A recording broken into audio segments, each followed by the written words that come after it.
नाग्निर्न सूर्यो न च चन्द्रतारकः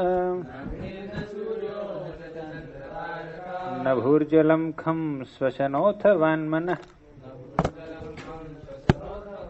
उपासिता भेदकृतो हरन्त्यघम् विपश्चितो घ्नन्ति मुहूर्तसेवया.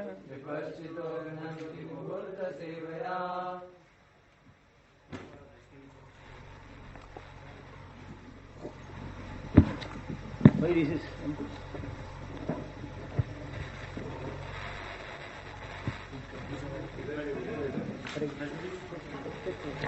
Agni, neither the demigods controlling fire, the sun, the moon, the stars, nor those in charge of earth, water, ether, air, speech, and mind actually remove the sins of their worshippers.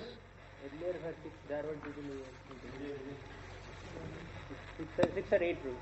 6 or 8 something. 6 or 8 rules. Maximum 8, not more. 15 days. Now it will reduce to 4 5 of them will go away. Will go and join the Belgium batch after January. Maybe 1 more month they will come like that. So then we may need only 1 room, not 2.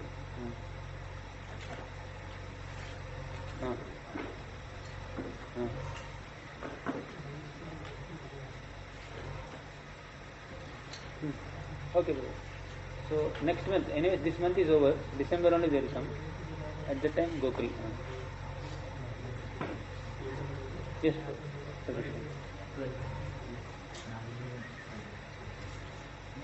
Okay. Yes.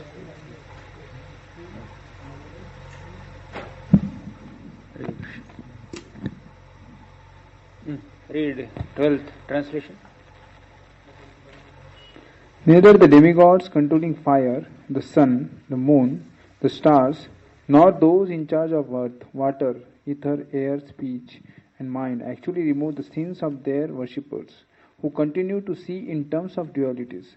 But wise sages destroy one's sins when respectfully served for even a few moments.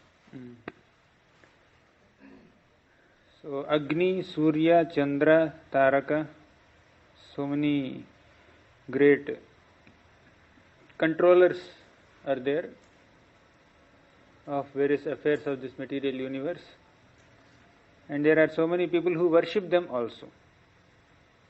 So both the worshippers and demigods also are under the control of material nature. They see in terms of dualities. But devotees, they destroy people's sins when by coming in contact with them even for a muhurta. Vipaschito ghananti muhurta sevaya. One muhurta, which is like 48 minutes. Even if you just serve them for a muhurta, that itself is greatly uplifting the conditioned soul. So, here the purport explains the nature of a neophyte, immature devotee. And how can such an immature devotee advance in devotional service? That's the prominent theme of this purport. An immature devotee of the Supreme Lord may accept only the deity of the Lord as divine. So this is a Prakrita Bhakta or a Kanishta Bhakta. They give so much importance to deities, but they don't give similar importance to devotees. Nonetheless, because he recognizes Vishnu's supreme position, such a devotee is better situated than a purely materialistic person and a worshipper of demigod. A worshipper of Vishnu's deity is way better situated than a regular Karmakandi worshipper who does some Karmakandic rituals for demigods. So, association with advanced sages either directly or by hearing their instructions is recommended in this verse. So, such kind of association can uplift a neophyte person, and he must always contend with the subtler contaminations of false pride, disrespect towards other Vaishnavas, lack of compassion. So, these are the pitfalls of a neophyte person. right? A Kanishta Bhakta, he has some pride, worshipping the deity, right? He disrespects other devotees, and he has a lot of compassion for suffering creatures. He does not have compassion for suffering creatures. You must have studied this in 3rd canto, 29th chapter and all. Kapila's teachings. So the best remedy for these people who are very immature is to hear from and honor pure devotees and to assist them in the preaching mission, right?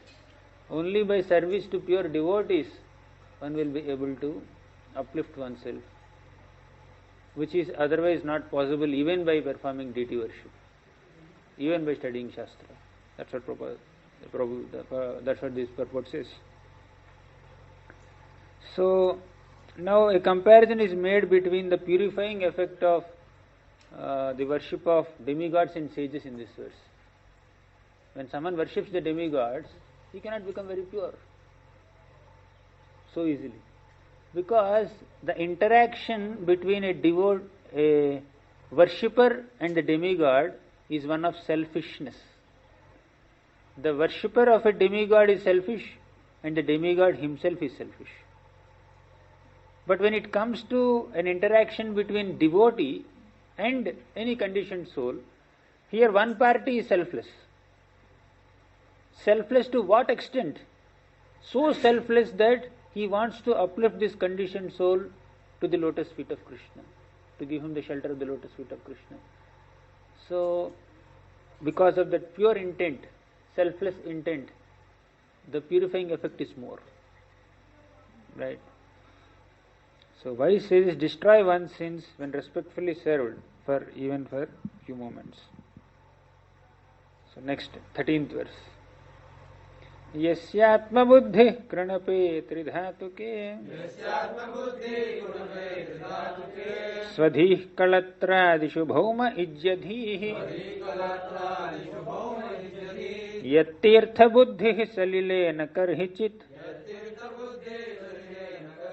जनेष्वभिघ्नेषु स एव गोखरः यस्यात्म बुद्धि कृणपे त्रिधातुके स्वधीः कलत्रादिषु भौम इज्यधीः यत्तीर्थ बुद्धिः सलिलेन कर्हिचित् जनेष्वभिघ्नेषु स एव गोखरः.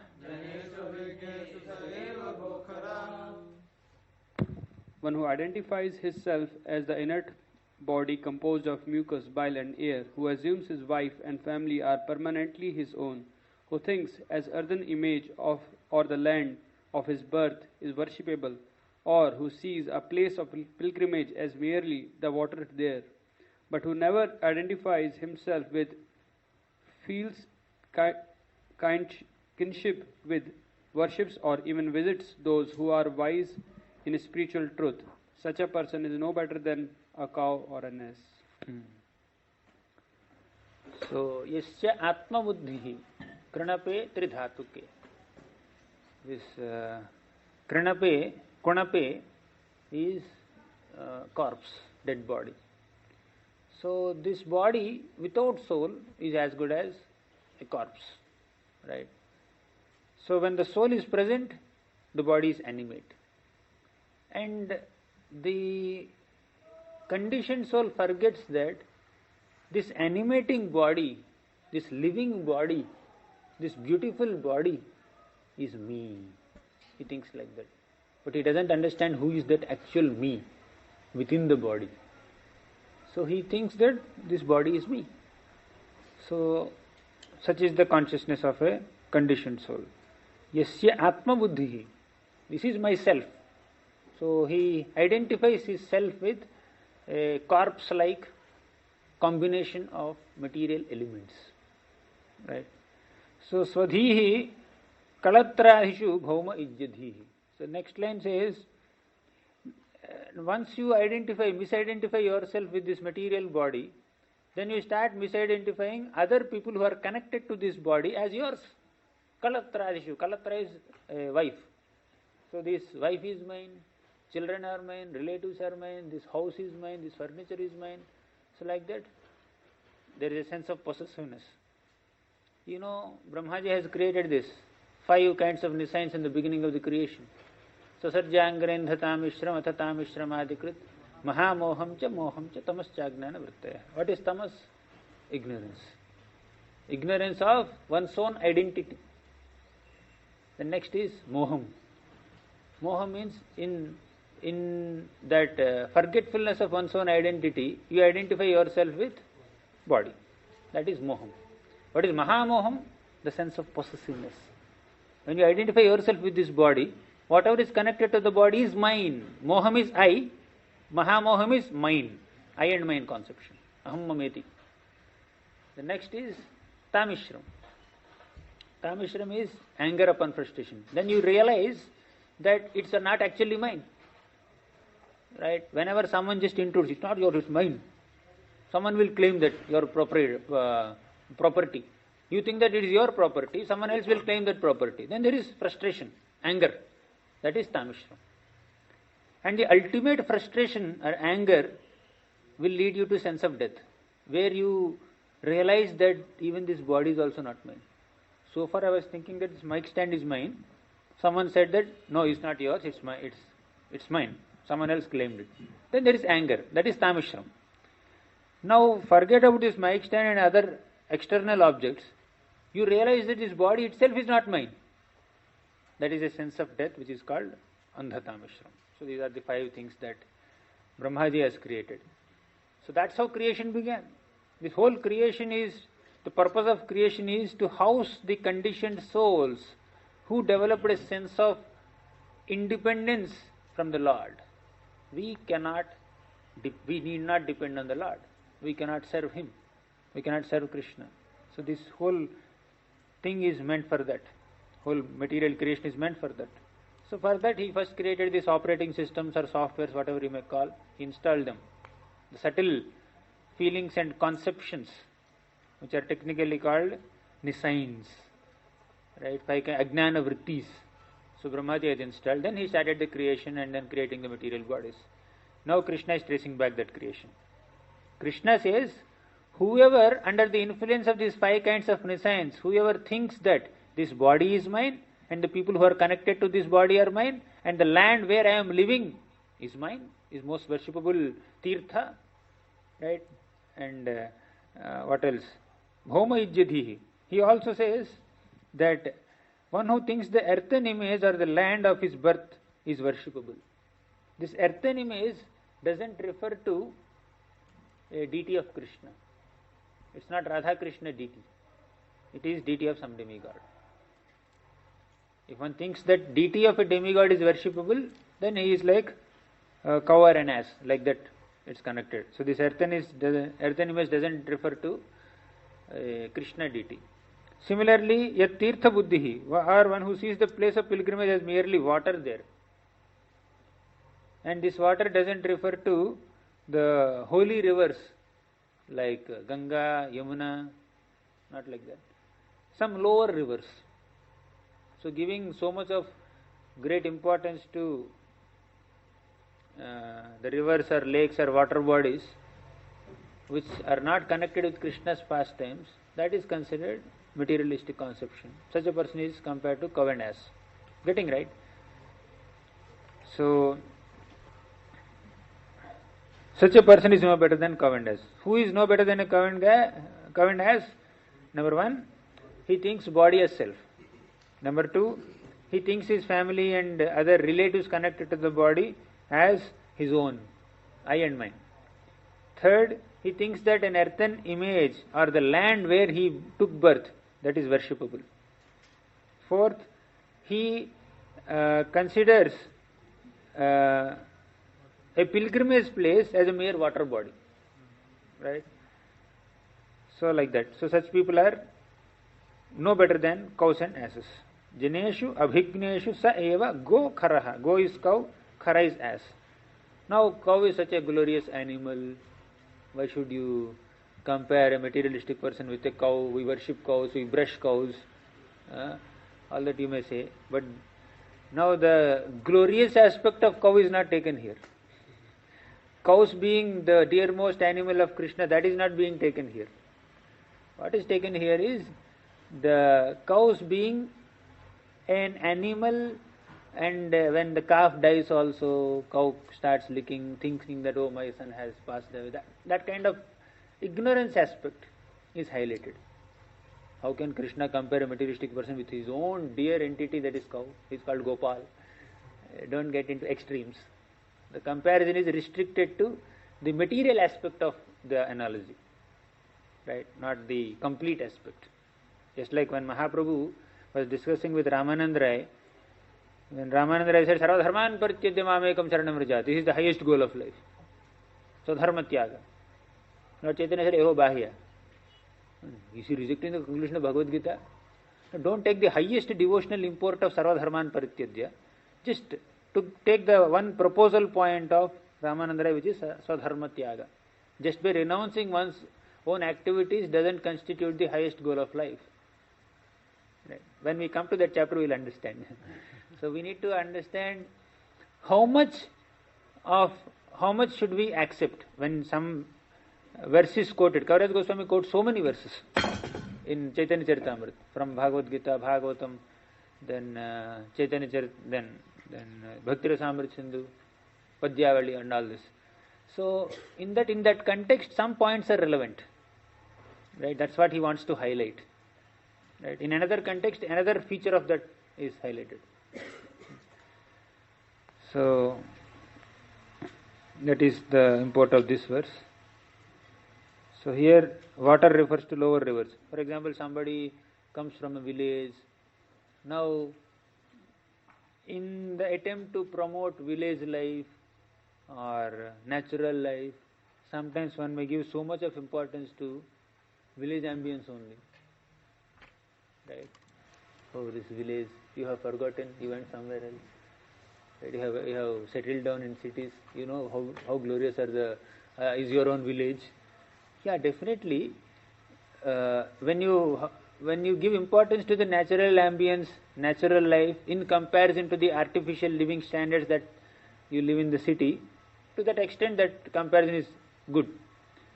But if you give so much of prominence to your birthplace, your birth village, and say that this is the yoga dharma, this is the highest, then sayeva gokhara. Getting right? We need to understand to what extent should we glorify something, emphasize something. We need to understand things according to context. Getting right? So context is very important to actually understand the import of certain statements. Keeping aside the context, if we just focus on the literal meaning of a statement, then we may many times miss the whole point.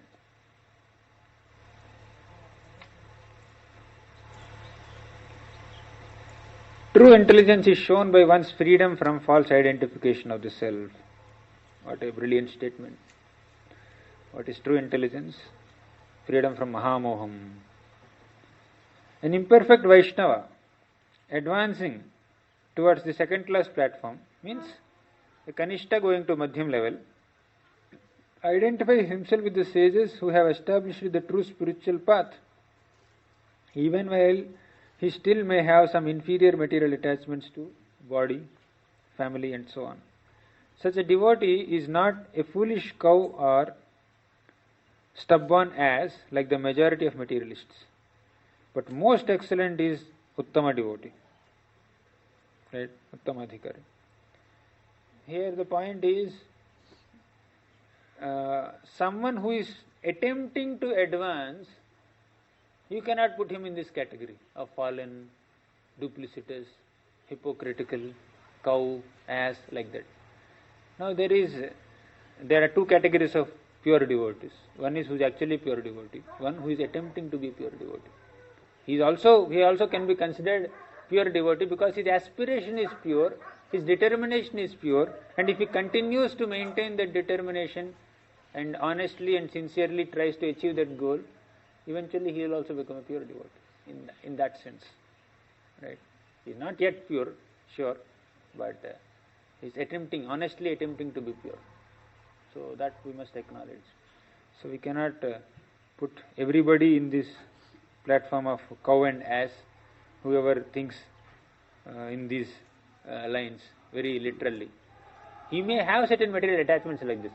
Ghar jana hai. I need to go home. Arey, immediately quote this. Syatma buddhi kranape tridhatu ke. Arey, you can go for an annual visit and stay for a few days and then come back. That's fine. Right? My mother kya? Who is your mother? Who is your father? Didn't you read Chetarketu episode? So you can't just immediately quote. Getting right? So for the regular smooth functioning of a mortal in this world, you need to respect certain protocols and certain conventions that are there in this world, and slowly trying to uplift one's consciousness to the highest mentioned spiritual consciousness, right? So we cannot literally apply and prematurely apply things. Yes, Prabhu. One person is that who is sincerely trying to become. One is materialistic, who is not even trying also. Mm-hmm. But some are not sincerely trying, but something they are trying. Something they are trying. It will take some time for them also to come to sincerity. They need some inspiration. I mean, they are on the path only, but gaadi thoda slow hai. 20 kmph. Some people 80 kmph. Some people more than 100 kmph. But gaadi chal rahe. But these people, gaadi is going in a different direction. So such people you should apply. Sayeva gokharaha. Getting right? As soon as you are on the path, on this path, then you should give a benefit of doubt and help him to make them little faster. Right?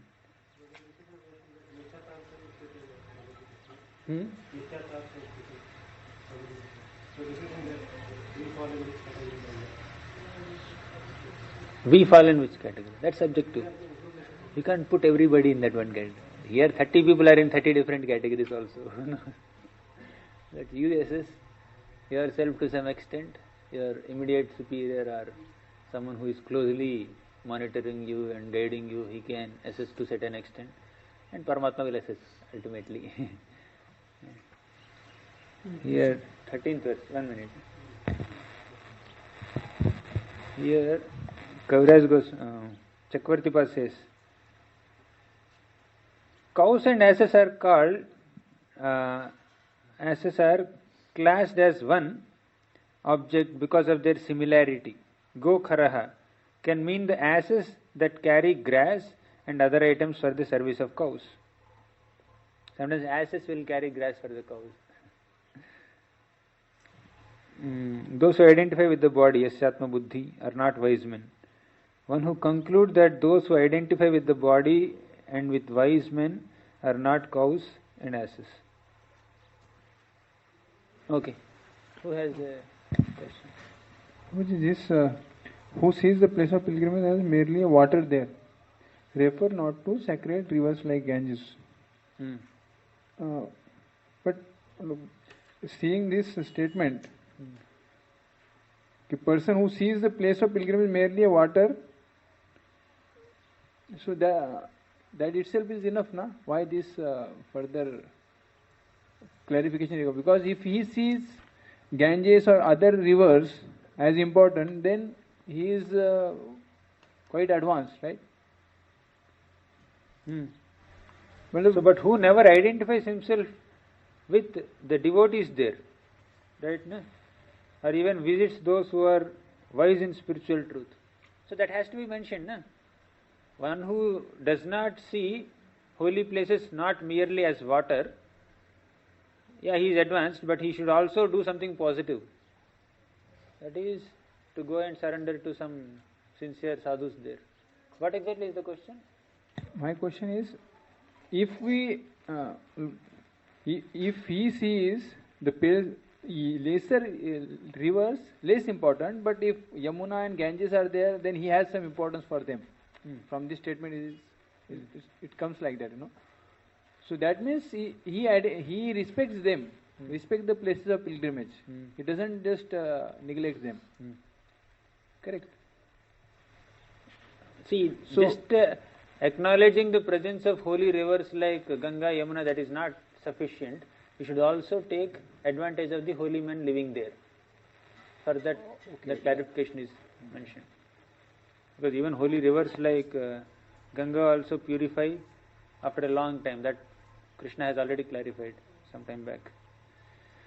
Okay. Sri Sukha Uvacha Nishamyettam Bhagavatah Krishnaya Kunthamedhasa Vacho Duranvayam Vipra Tushnimasan Brahmadhya. Shukdev Goswami said, hearing such unfathomable words from the unlimitedly wise Lord Krishna, the learned Brahmanas remained silent, their minds bewildered. Unfathomable words from the unlimitedly wise Krishna. So Brahmanas were little silent. So when a senior person is glorifying a junior person, too much, little embarrassing, is it not? Here, Supreme Personality of Godhead Krishna, who can be more senior than him? He is glorifying the sages. Sages felt little embarrassed. 15th verse. Chiram vimrishya munaya Ishwarasye sitavyatam janasangraha ityuchuhu smayantah tam jagadgurum. For some time, the sages pondered the Supreme Lord's behavior, which resembled that of a subordinate living being. They concluded that he was acting this way to instruct the people in general. Thus, they smiled and spoke to him, the spiritual master of the universe. Now, sages started speaking. Sages did not see much logic in Krishna's words, because he is giving so much importance to the sages only. That is a perspective. Now there is a absolute perspective, there is a relative perspective. And Krishna says you have to take it as authoritative. But from sages' perspective, they can't tell you are glorifying us too much, right? We can't take your words like that. Actually, you are glorious. Then they start glorifying Krishna. So Sridhar Swami explains the words Ishitavyata as referring to one's not being a controller or being under the laws of karma. Obliged to work and experience the results of one's work. While addressing the sages, Lord Krishna accepted the role of a subordinate, living being to emphasize the importance of hearing and serving saintly Vaishnavas. So for this purpose, Krishna sometimes, for the purpose of glorifying sages and brahmanas and devotees, sometimes he may apparently minimize his own importance. For example, in front of the Kumaras, Krishna said, in the 3rd canto, 16th chapter, Yat sevaya charana padma pavitra renum sadya hakshatakhilam pratilabdha shilam. Yat sevaya, only because of my service to the Brahmanas, my dust, the dust from my lotus feet has become so sacred that it can vanquish all the sinful reactions. Lakshmi does not leave my company, although I am not interested in her. All this is because of my service to Brahmanas. So, Krishna is already self-sufficient. Brahmanas are also coming from him only. Right? So, but still he says that, to emphasize in that context. Now you may, what we need to do is, you need to take the message that Krishna wants to give us, which is, we need to respect Brahmanas. We need to worship the devotees of Krishna and Vaishnavas. But we need not minimize his importance as he does. Right? When a senior person or when Krishna or when sages or Guru, they are humbling themselves. So we need to understand the spirit behind their external statements and take that message only, and not take certain statements that may make very literally. He says that he is fallen. He says that. I didn't say that. He only said that. He said that out of his humility. You can't say that like that. Because he is the supreme teacher of spiritual surrender, he is teaching everyone to serve Vaishnavas, respect Vaishnavas. Someone said something.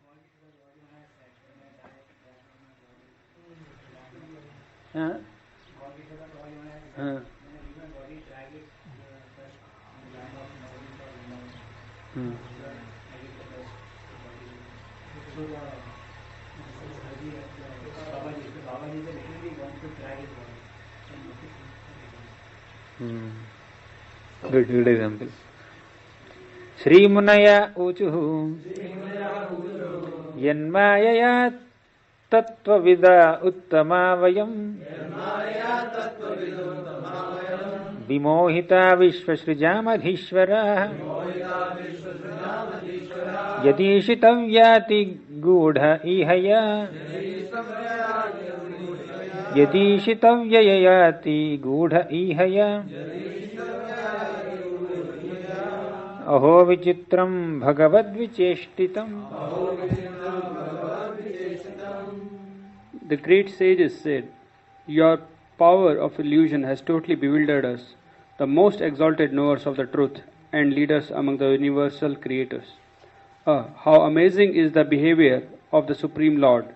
He covers himself with his human-like activities and pretends to be subject to superior control." So, yan mayaya tattvavid uttama vayam. My dear Lord, you are possessing this power of illusion, maya. Yan mayaya. So, tattvavid means the knowers of tattva, the truth. And like we are supposed to be the most exalted knowers of the truth and leaders amongst the universal creators, but your power of Maya can bewilder such people also. Right? Vimohita vishvasrujamadhishvaraha. Vimohita. Lord's Maya is so powerful. Even the residents of Jambudvipa also say this. Vadanti vishvam kavayasmanashwaram pashyanti chadhyatma vido vipaschitaha. Tathapi muhyanti tavaja mayaya suvismitam krityam ajam ratosmitam. Even if one is a great advanced, learned scholar or preacher who can explain the temporary feature of this material world, and he can convince other people also, but still they also can get bewildered by the Lord's Maya. Right? So in that series of prayers only this line also comes. Aho vichitram bhagavad vicheshtitam. What kind of wonderful feature. How wonderful is Lord's Maya, Lord's activities. Aho vichitram bhagavad vicheshtitam. What is the vichitra there? Even when a son dies, the father doesn't feel detached. Sometimes when the son dies, father wants to take away the son's property, just as when the father dies, son takes away his property.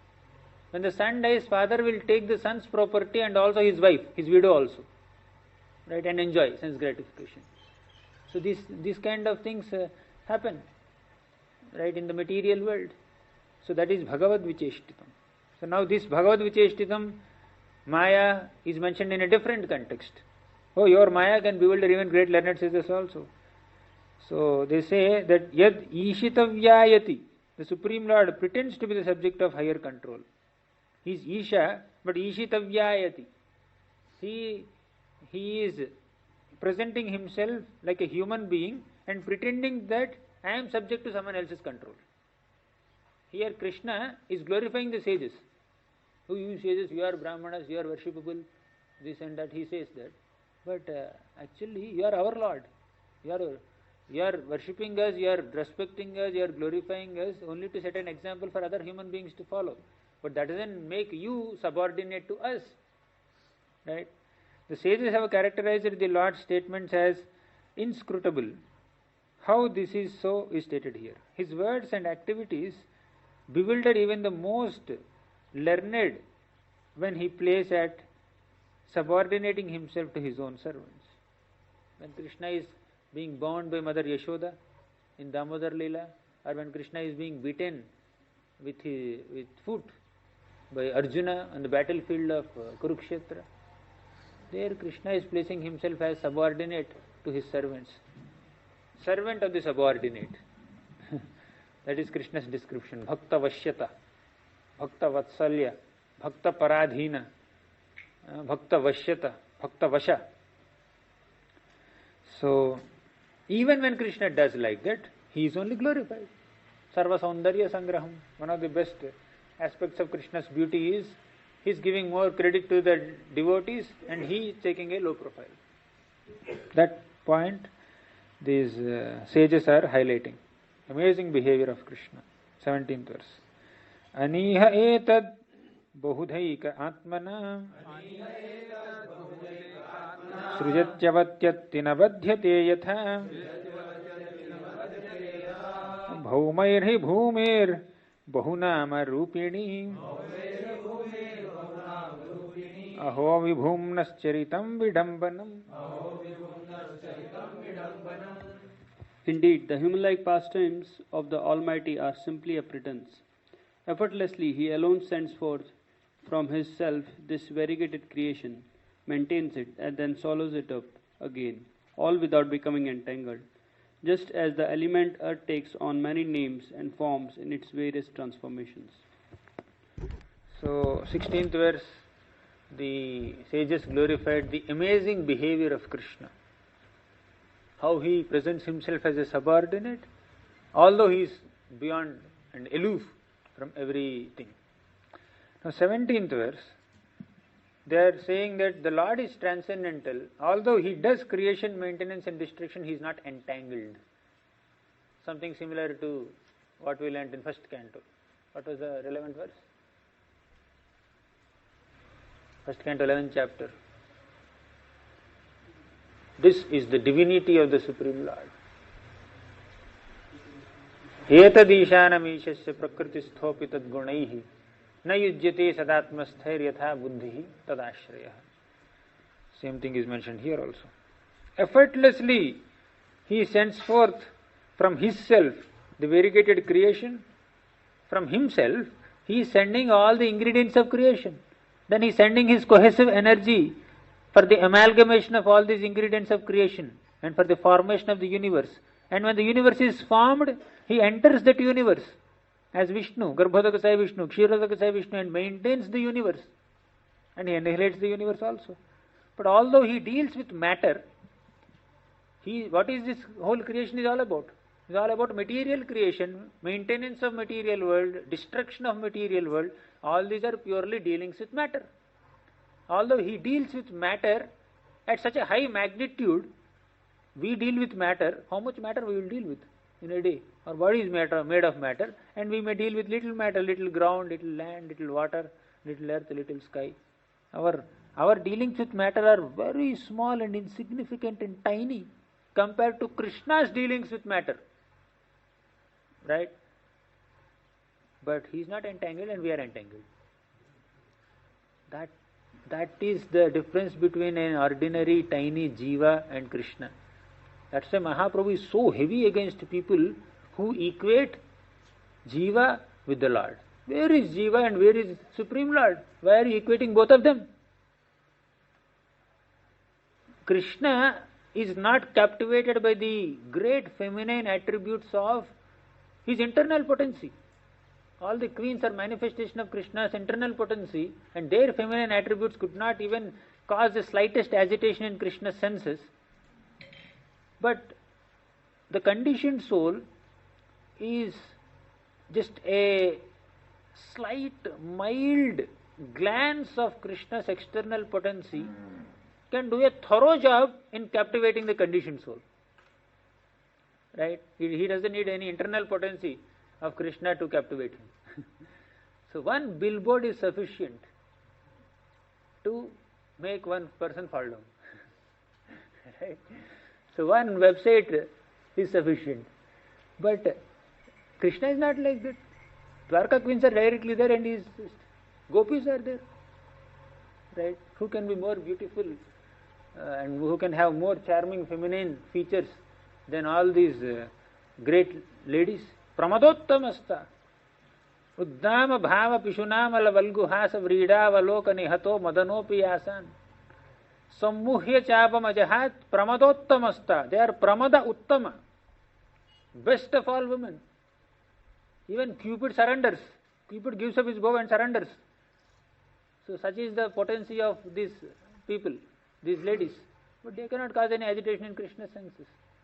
On the other hand, a slight trace of Krishna's external energy, right? External energy of Krishna manifests one form, female form, right? For females it is male form, whatever, which is just a combination of earth, water, fire, air, ether, and on top of it they put little more layer of earth to make it little more fair or shining, and they put some light, right, so that it shines even more. So that to that temporary beauty, which is so artificially presented, conditioned soul can fall down, right? By getting attracted by that beauty. But Krishna is Dhira Purush, right? Even Shiva also. Shiva is considered the most Dhira, and he glorifies Krishna. When Krishna was dancing on the hoods of Kaliya, all the servants, wives of Kaliya came to offer worship to Krishna. And when they were offering worship paraphernalia to Krishna's lotus feet, while touching his feet, they felt little shy and then bashful. But Krishna is not agitated by their touch. These Kaliya wives, they were agitated, but Krishna was not agitated. If you don't want to get agitated, take shelter of that person who is never agitated. That's how Lord Shiva says. Shiva's recommendation. So, if that is the magnitude of Krishna's operations, how can he be entangled? He does creation, maintenance and destruction. He is not entangled. That's what the sages are saying here. The one Supreme expands himself as many without diminishing his completeness. You have 24 hours in a day. You are engaged in 10 works. And you are exhausted by the end of the day. You can't stay energetic. So, your completeness, your energy is diminished when you spend that energy for various things. But Krishna's energy, Krishna's completeness is never diminished, although so many complete units are emanating from him. Right? He gives his full time to one person, but at the same time, he is available for another person also. He stays as super soul in one person's heart. Similarly, with his full potency, with his full absorption and full attention, he stays in another person's heart also. Like that, there are millions and trillions of souls, unlimited souls in this universe, and there are like that millions of universes. Krishna stays in everybody's heart with full attention. Right? Only he can do that. We cannot give full attention to everyone. He stays in the middle, and then there are thousands of gopas sitting around him, and every gopa thinks that he is looking at me only. Only Krishna can do that. See, that's why he is complete. Although he completely reciprocates with his devotees, still all the other devotees feel that Krishna is available for me also.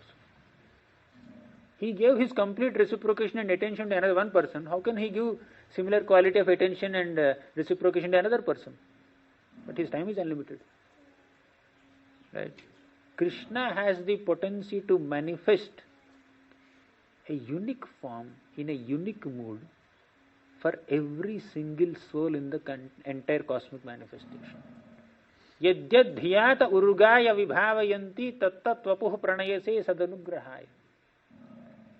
For every single soul he can manifest a unique mood and unique form. Who can do that? Right? So he does it this effortlessly, Acharyas are saying, without depending on anyone or anything else.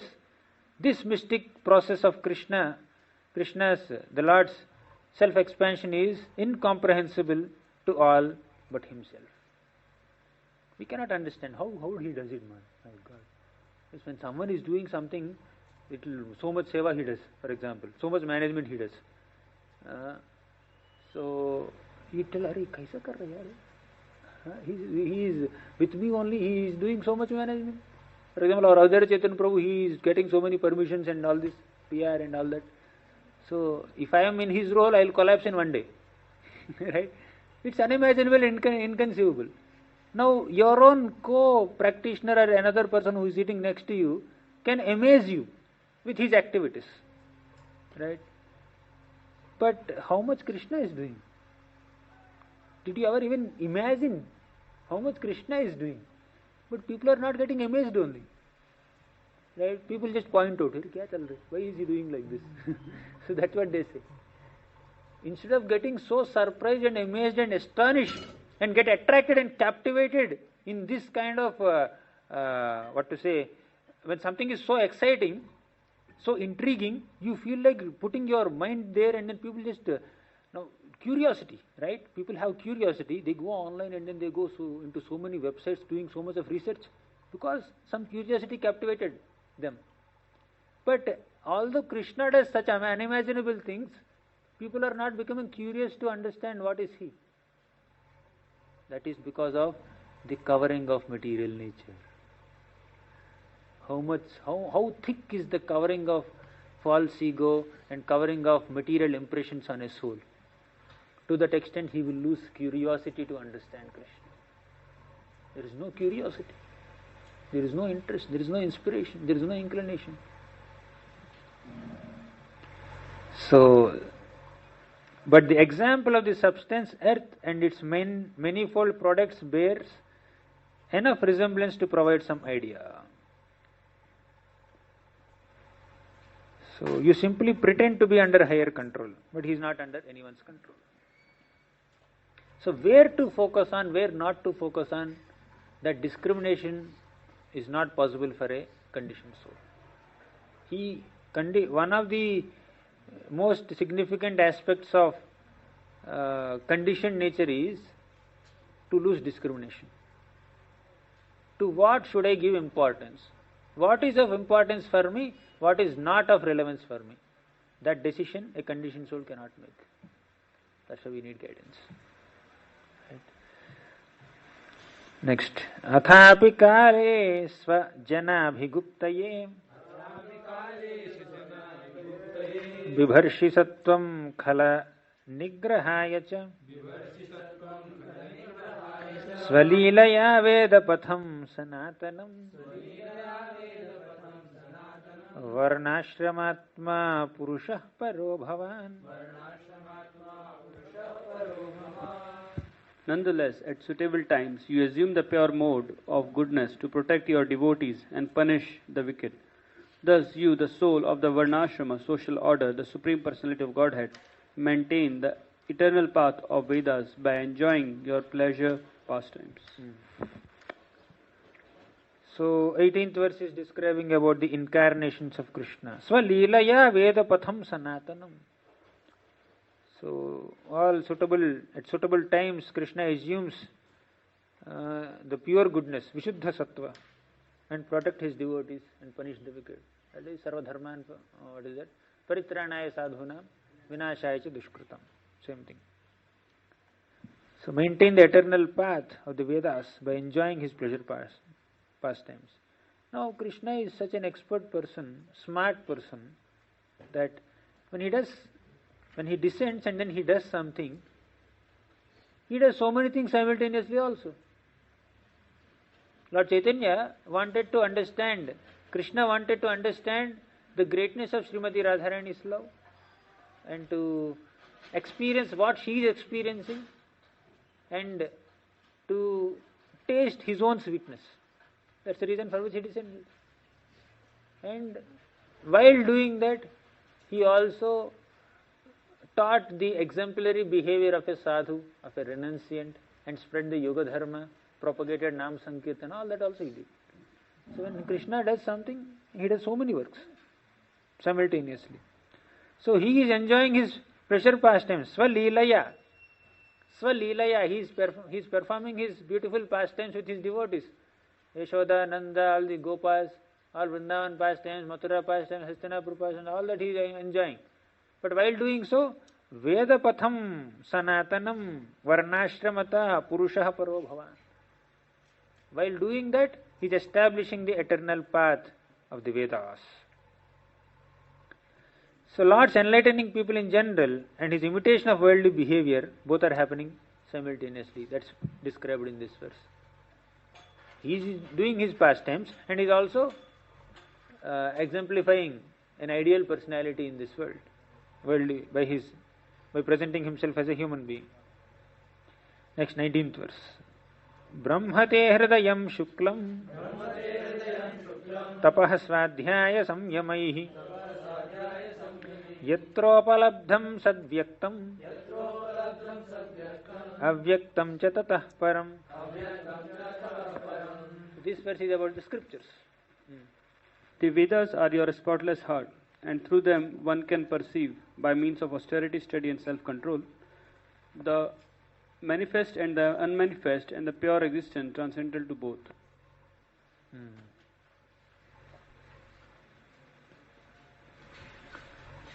So, suitable scriptures. Brahmate Hrudayam Shuklam. Vedas are your spotless heart. Hrudayam. Shuklam means white, means very pure. That's what it represents. So, Hrudayam Shuklam, that's pure heart. You can't take the word to mean white. Means, understand the spirit. Don't take it literally, like that. So, tapaha swadhyaya samyamaihi, by means of austerity, tapaha, swadhyaya, study, samyama, self-control. Yatra upalabdham sadvyaktam, avyaktam, cha tatah param. The manifest, the unmanifest, and the pure existence transcendental to both. Right? So, all that is happening by the scriptures, Vedas. 20. Tasmad brahmakulam brahman shastrayones tvamatmanah sabhajayashi saddhama tad brahmanya granir bhavan. Therefore, O Supreme Brahman, you honor the member of the Brahminical community, for they are the perfect agents by which one can realize you through the evidence of the Vedas. For that very reason, you are the foremost worshipper of the Brahmanas. So, Krishna worshipped the Brahmanas. Krishna recommended the worship of Brahmanas and sages in his talk, which we began discussing yesterday and then we concluded today. So now the sages are glorifying Krishna's transcendental position. Your behavior is amazing. 16th verse they said.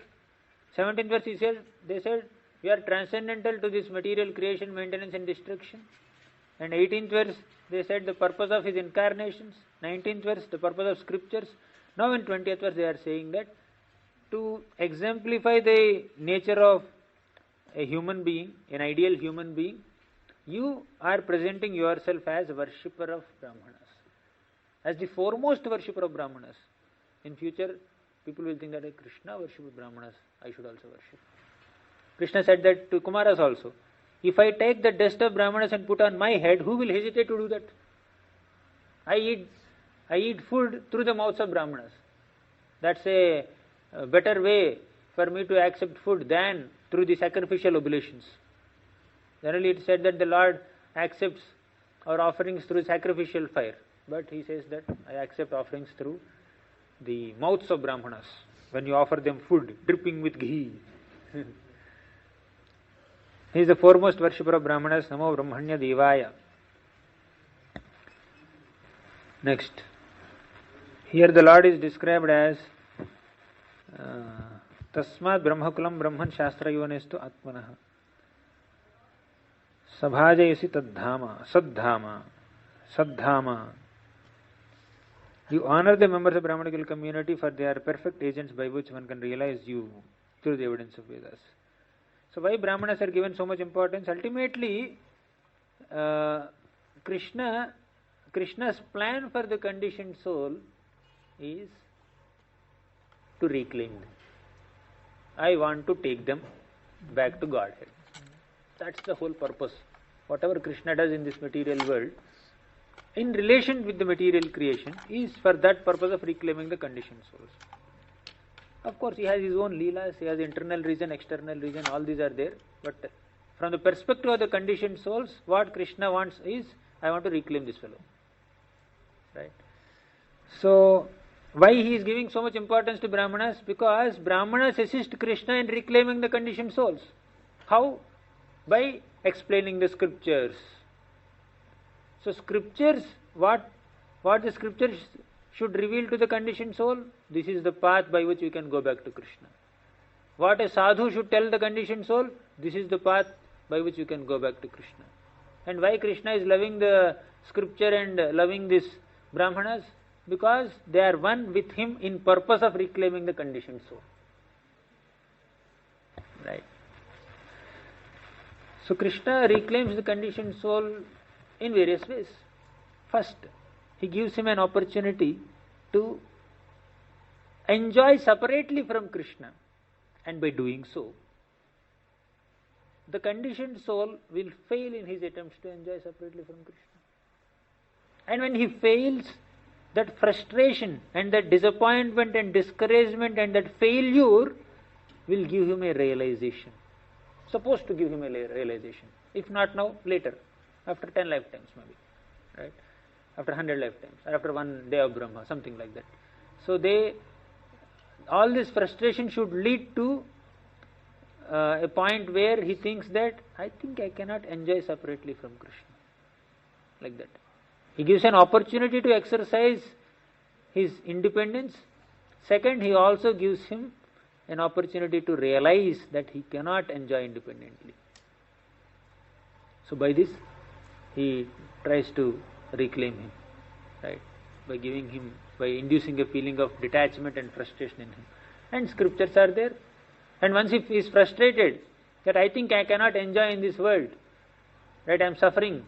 Although I don't want suffering, suffering is being imposed upon me. What is the way out? When he starts thinking like that, then scriptures will come in front, acharyas will come in front, Krishna's incarnations will come in front and reclaim the conditioned soul. Ultimately, the frustrating experience that the conditioned soul undergoes is also meant for going back to Godhead only, if we see that in proper light. Right? So there is frustration, there is an opportunity for enjoyment, there is a frustration in that enjoyment, and there are scriptures and acharyas and Krishna's incarnations. All these five put together are supposed to take the conditioned soul go back to Godhead. Right? Adyano janma safalyam vidyaya tapasodrishah tvaya sangamya sadgatya yadantah shreyasam parah. Today, our birth, education, austerity, and vision have all become perfect because we have been able to associate with you, the goal of all saintly person. Indeed, you yourself are the ultimate supreme blessing. Now they are glorifying Krishna. Your association makes everything perfect. Right? Adyano janma safalyam. Adya means today. Janma safalyam means our life and our birth has become successful. So we are able to see you. We are able to associate with you. Our birth. See, first janma safalyam they said. Next vidya, our education. Tapasa, our austerity. Drisha, our vision. All have become safalyam. That safalyam word has to be applied to all of them. Tvaya sangamya sadgatya. By your sangam, your association. Right? Sadgatya. Satgati means, Sat means saintly people. Gati means their destination. You are Satgati. People have different versions and explanations and purports for Sadgati. Sadguru, Sadgati. They have their own interpretations. But Sat Gati means the Gati, the destination of Sat, saintly people. And this is the Bhagavatam's version. Different people have different versions. So, Sadgatya yadantah shreyasam paraha. Indeed, you yourself are the ultimate shreyasam paraha. Paraha means ultimate, shreyas means blessing, benediction. You are the ultimate blessing. So Krishna honors Brahmanas as a means of instructing less intelligent people, whereas he is in fact absolutely independent. So Krishna's glories are not technically dependent on Brahmana's glories, although he claims so, to instruct people in general. But he is the Swarat, he is ultimate. Namastasmai Bhagavate Krishnaya Kuntha Medhase Swayogamaya Yachanna Mahimne Paramatmane. Let us offer obeisances unto the Supreme Personality of Godhead, Lord Krishna, the infinitely intelligent Super Soul, who has disguised his greatness through his mystic Yogmaya. So, they are offering obeisances. Therefore you may praise or offer respects to us to teach the common man, but we must bow down to you, our worshipable Lord. You are praising us, you have a purpose in praising us. But we should not be carried away by that praise. Right? When a superior person is praising like a younger man, right, a subordinate, one should not be carried away by it. One should see the example that the superior is setting in it. I should be humble enough to see good in others. Right? I should be humble enough to see the glories of other Vaishnavas. That's the message that one is supposed to take, not being puffed up of the glorification that one receives. Just like the sages are saying, you are praising us, fine. We have your purpose of setting example to other people, but we should not be carried away with that praise and take those praises literally and forget our subordination to you. We are your subordinates. You are our worshipable person. So, apart from any future profit to be obtained from worshipping the Supreme Lord, it is every person's most essential obligation to bow down to Him as an acknowledgement of one's dependence and servitude. Beautiful statement. It's our essential obligation to offer obeisances to Krishna because of our dependence and servitude. Manmana bhava mad bhakto madhyaji mam namaskuru. What profit you will get, that you keep it aside. Just because you did some favor to me, it's my basic etiquette and essential obligation to say thank you to you. If I say thank you and then you may feel impressed and you may give more favor to me, that's a different thing. I should not be expecting that, and in expectation of that I should not thank you. But it's an offering of my gratitude to you because you have done some favor to me. And ultimate favor is always done by Krishna to any person. So the basic etiquette that we can show to Krishna is at least offer obeisances to Him. What we will get by offering obeisances to Krishna, that we will see later. Right? That we don't have to consider only. A devotee should not consider it. Outside people will say, if I chant Hare Krishna, what I will get? Is it better than Om Namo Narayana? Is it better than Om Namah Shivaya? Is it better than what are the other mantras that they chant? My God. No, not the Vaishnava mantra. There are so many mantras.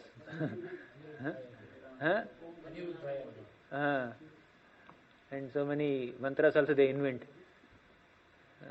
So, like that, I will not chant those mantras. Otherwise it will not become Bhagavatam class. So, like that, what benefit we will get? So, materialistic person thinks in terms of what benefit am I going to get by doing this activity. A devotee thinks in terms of how should I serve Krishna? How should I express my subordination and service to Krishna? That is his thought process. If our thought process is more aligned with what benefit am I getting, we are away from devotion. That we need to understand. Right? If our thought process is aligning with how should I serve Krishna, where is an opportunity for me to express my gratitude towards Krishna, then we are closer to what is called a devotee. Right? The difference between a devotee and materialistic person.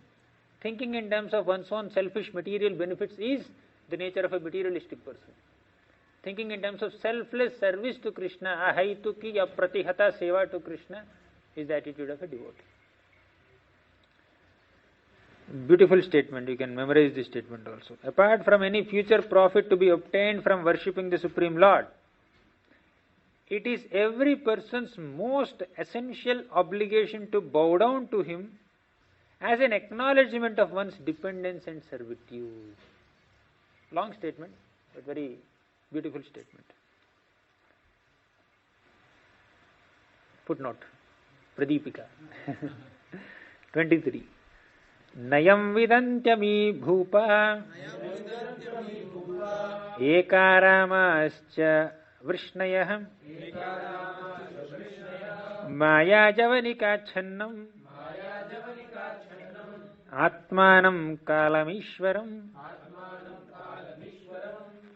Neither these kings nor even the Vrishnis who enjoy your intimate association know you as the soul of all existence, the force of time and the supreme controller. For them you are covered by the curtain of Maya. So again this word Maya, Javanika, Channam is used. So what are the sages saying? First they said, Nayam Vindanti Ami Bhupa Ekaramascha Vrishnayaha. Vrishnis cannot understand your glories. Number one. Number two is what? Bhupa. Bhupa is kings. The kings in general cannot understand your glories. Next, Vrishnis in specific, they cannot understand your glories. Why? Maya, Javanika, Channam. Because they are covered by the curtain of Maya. Atmanam Kalam Ishwaram. And you are the Supreme Soul, Atma, Kalam, time, Ishwaram, controller. This is general glories of Krishna are also mentioned. However, we need to understand which Maya Javanika is covering Vrishnis and which Maya Javanika is covering Bhupas, kings. So ordinary kings, they are covered by the curtain of Mahamaya, but Vrishnis are covered by the curtain of Yogamaya, which is the internal spiritual potency. That will cover their awareness of Krishna's majesty and engage them in his eternal pleasure pastimes.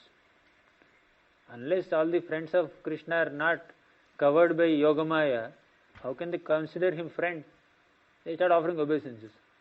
If everybody is offering obeisances only in one rasa, shame rasa, dasya rasa, how can Krishna have the pleasure of friendship, pleasure of parenthood, or pleasure of a conjugal relation, right? So Maya is one, but it acts in two different ways, on devotees and non-devotees, right? That's why Lord's energies are multifold. So Vrishnis are too familiar to him to realize that he is super soul. So, and those kings at Kurukshetra who are not devotees of Krishna could not recognize him as time, annihilator of everything. Devotees and non-devotees are both covered by Maya, but in different ways. Okay. 24. Yatha Shayanah Purusha Atmanam Gunatatvadrik Namamatrendriya Bhatam Navedarahitam Param Evam Tva Namamatreshu Vishayeshvindriyehaya Mayaya Vibhramachitto Navedas Mrityupaplavat. A sleeping person imagines an alternative reality for himself and seeing himself as having various names and forms forgets his waking identity, which is distinct from the dream. Similarly, the senses of one whose consciousness is bewildered by illusion perceive only the names and forms of material objects. Thus, such a person loses his memory and cannot know you. So when someone is sleeping in the dream, he may see he has become a king or he has become a hero. Some people aspire to become movie celebrities. In their dreams they become heroes or directors. Some people aspire to become sports stars. In their dreams they play cricket. And what is that called? Shuttle, badminton, what is that called? Tennis. So like that, in their dreams they keep seeing all this. So just as a person's dream is secondary reality created from a stock of memories and desires. Where do you understand this science better? Narada Muni's teachings to Prachina Barhi, 4.29. There the whole science of mind and dreams are explained. We see gold, we see mountain, and in the dream we will see golden mountain. Concoction. Golden mountain may not exist, or even if it exists, you have never seen it, but you have seen two different objects and you have combined them in the dream. You have seen a bird flying and you have seen a dog running on the ground. And in the dream you may see a dog flying, or you are flying.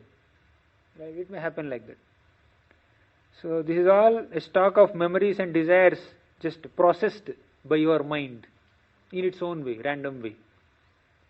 So this universe exists as an inferior creation of the Supreme Lord, is no real way separate from Him. Just like the experience of a dream is insubstantial for a living person. Similarly, the experience in the conditioned state of the soul is insubstantial for a soul, pure spirit soul who is supposed to be a servant of Krishna in the spiritual world. This is also dreamy experience. Yes, this is true, no doubt. but it is temporary.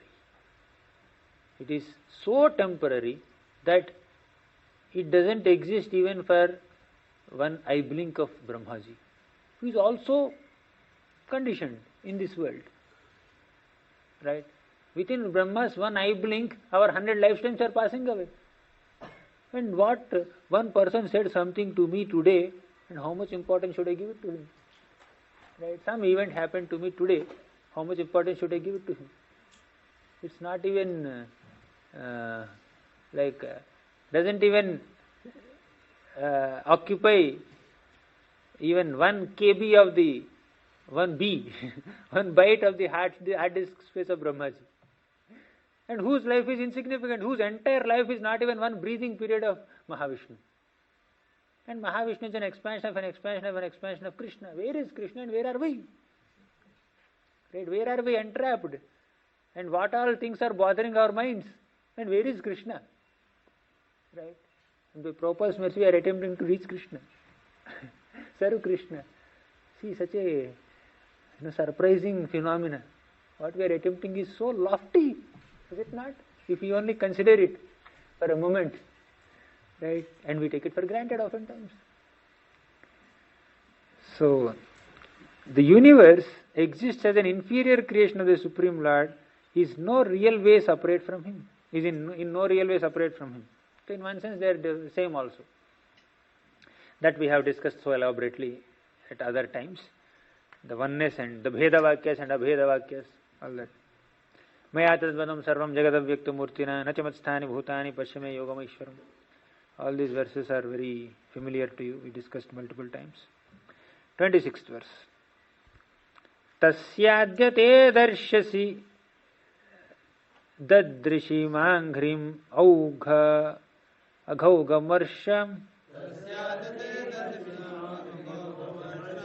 Tasyadate tadrishamanghrima gaughamarsham Tirthaspadam hridikritam suvipakva yogaihe Utsikta bhaktyupahata shaya jiva kosha Apur bhavadgati matha nugrihana bhaktan.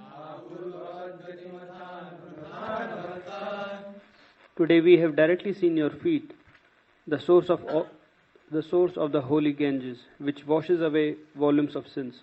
Perfected yogis can at best meditate upon your feet within their hearts, but only those who render you wholehearted devotional service and in this way vanquish the soul's covering, the material mind, attain you as their final destination. Therefore, kindly show mercy to us, your devotees. The essential message of this verse is only by rendering wholehearted devotional service. Utsikta bhakti upahata ashaya jiva kosha. Upahata ashaya. All the material aspirations have to be kept aside. That is ahaituki. And Utsikta bhakti means fully developed devotional service. Devotional service which is not intermittently performed, imperfectly performed, irregularly performed. Not that kind of devotional service, but that devotional service which is utsikta, fully developed, and upahata ashaya, which does not have any material aspirations, material mentality. So such devotional service will enable a living entity to attain your mercy, my dear Lord. The yogis who have destroyed their material mind and ego by surrendering unto Krishna in pure devotional service can attain full perfection. Now they are concluding, the sages. This is a last prayer. They conclude by praying that the Lord favor them in the most merciful way by making them His devotees. Please make us your devotees. You have glorified us, fine, but we want to become your devotees, like that. Now, Sukadeva Goswami is continuing. Having thus spoken, O wise king, the sages then took leave of Lord Dasharha, Dhritarashtra and Yudhishthir and prepared to depart for their ashrams. The sages came, saw Krishna, took darshan, offered prayer and they are leaving. That's the purpose for which they have come. Seeing that they were about to leave, the renowned Vasudeva approached the sages. From here the chapter has another episode. After bowing down to them and touching their feet, he spoke to them with carefully chosen words. Babhashedam suyantritaha. Vasudev, now you got the flow, right? They all met at Kurukshetra, different people, the Vrishnis and Bhojas and Andakas and all the Dwarkavasis and Hastinapurvasis and Vrajavasis, all of them met and they were having different discussions. Yesterday we discussed about the conversation between Draupadi and the queens. After that, Krishna met the sages.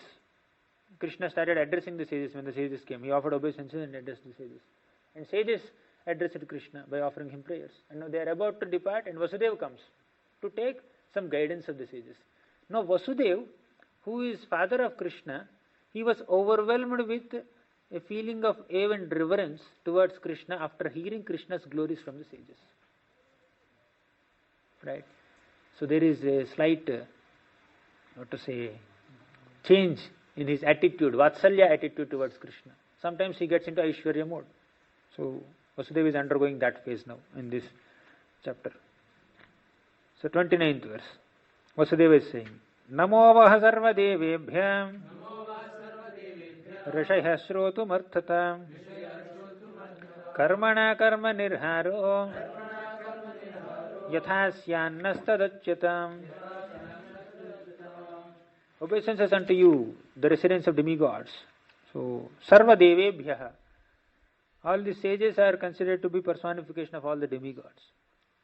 Please hear me, O sages. Kindly tell us how the reactions of one's work can be counteracted by further work. Basically, his inquiry is about karma yoga. So, Vasudeva addresses the sages as residents of demigods, and wherever demigods exist, all reside in a Brahmana who knows the Veda. Like that. So Vasudeva inquired how to counteract this effects of work. Krishna Chakravarti Thakur is saying, the sages felt astonished. Even though Vasudeva is Lord's father, he thinks himself caught up in the cycle of material existence. Vasudeva is thinking, I have done so much work, I must have attained a lot of karma, and I need to get out of this effects. So please show me the way. And even if he is asking for the benefit of others, why is he ignoring Krishna and asking us? Like that the sages become little embarrassed when Vasudeva asked this question. So, now here Vasudeva addresses the sages as Sarva Devebhyah. This we know. Vasudeva said, please tell me how can I destroy the bondage of karma? Since I am so attached to my wife's children and home, I am not qualified for Jnana or Bhakti. In that attitude, he spoke. So, now Vasudeva's case we need to consider in a more broader perspective. It's not that he is interested to perform karma yoga. Out of his great sheer humility, he is just presenting himself like that, as someone who is entangled in karma and then inquiring how to come out of that karma. That way. So the future discussions will reveal. We'll take a break. Hare Krishna. So the sages glorified Krishna and they were about to leave, and Vasudeva came running behind them and asked them a question. Please let me know how can we overcome the reactions of our own work. So Narada Muni responded. Narada Muni took the scene there because the whole ambience at Kurukshetra was that of glorification of Krishna. And this kind of glorification of Krishna and presenting the majesty and controllership and supremacy of Krishna is what is most relevant for a common man. But someone at Vasudeva's level, who is in Vatsalya Rasa, he may conveniently ignore Krishna as a person who can enlighten him, and he can go and ask the sages. Right? Another perspective of this whole thing is, Vasudeva is asking the sages and not Krishna. Why? Because Vasudeva is overwhelmed by his feelings of affection towards Krishna. But now again the sages will glorify Krishna. Then Vasudeva, and he also had some many glories of Krishna so far, then Vasudeva will get into reverence mood. Right?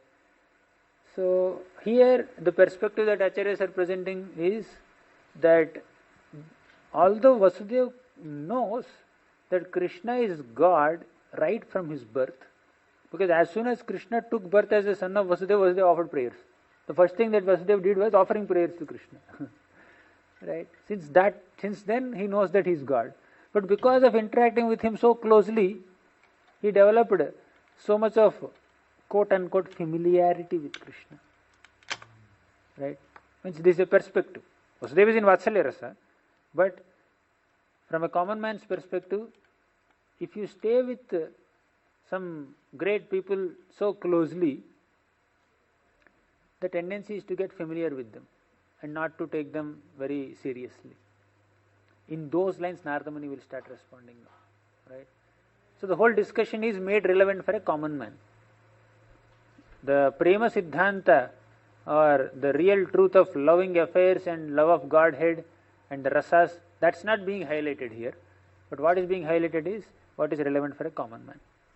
So Vasudeva ignored Krishna there and started inquiring from the sages. Right? So the sages felt little embarrassed. Krishna ke samne, how can we answer the question of Vasudeva? Because sages are also in reverential mood. But Narada Muni could understand Vasudeva is beyond this question. Someone at the level of Vasudeva, who is the father of Krishna, need not ask this inquiry. Oh, I have done so much of work, I must be having some reactions of all my works.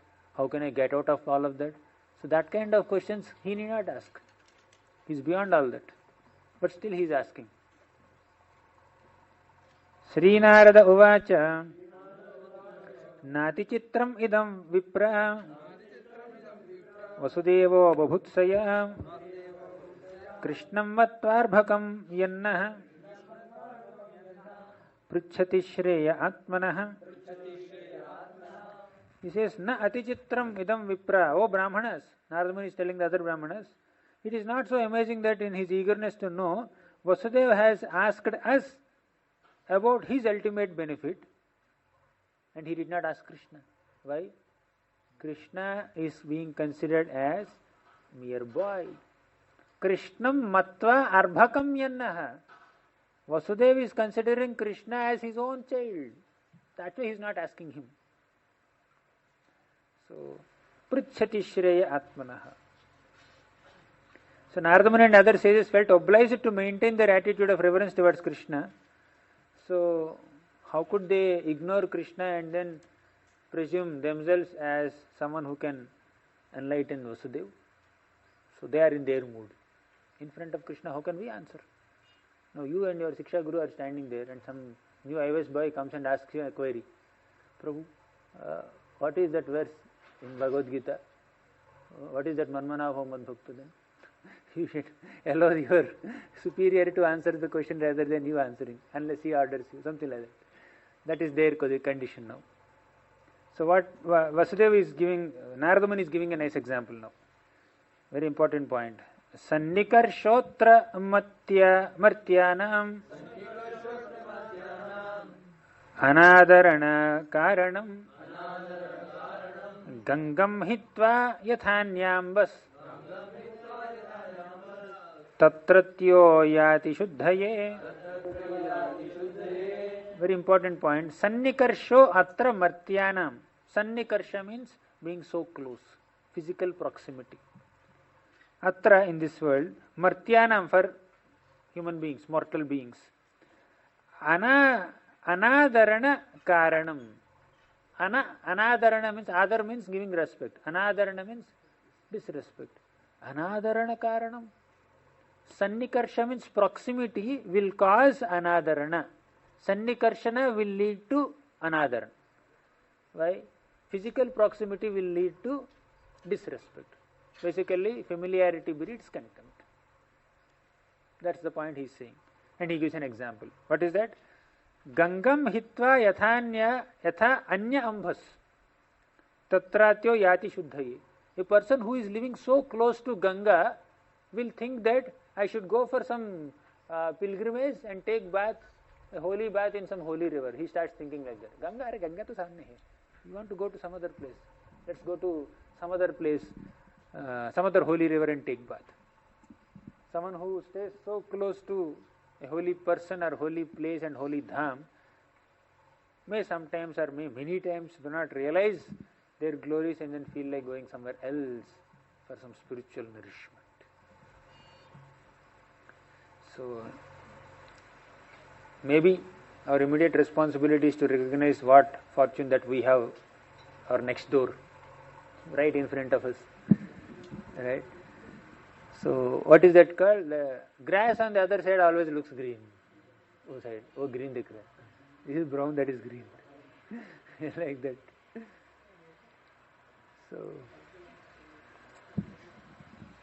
So he is applying that to Vasudeva, right? This is contextual. The principle that Narada Muni is saying is perfectly correct in the case of you and me, conditioned souls in general, people of this world.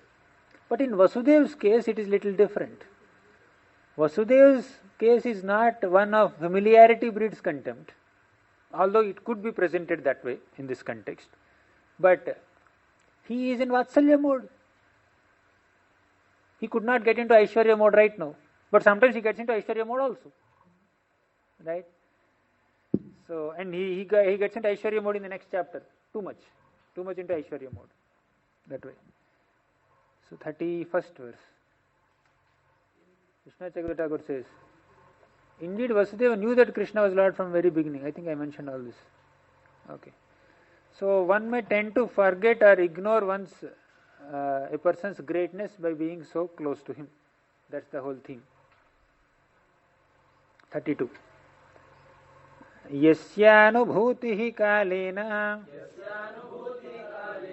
layotpatya adinasya vai Svatonyasmacha gurnato nakutascha narishyati tam klesha karma paripaka guna pravahair anyahatanubhavam ishwaram advitiyam pranadibhi sva vibhavair upagudhamanyo Manyeta suryamiva megha himopa ragaihi. The Supreme Lord's awareness is never disturbed by time, by the creation and destruction of the universe, by changes in its own qualities, or by anything else, whether self-caused or external. But although the consciousness of the personality of Godhead, who is the Supreme One without a second, is never affected by the material distresses, by the reaction of material work, or by the constant flow of nature's mode, ordinary persons nonetheless think that the Lord is covered by his own creation of prana and other material elements, just as one may think that the sun is covered by clouds, snow, or an eclipse. So sun may be covered by clouds, snow, or an eclipse to the perspective of a common man.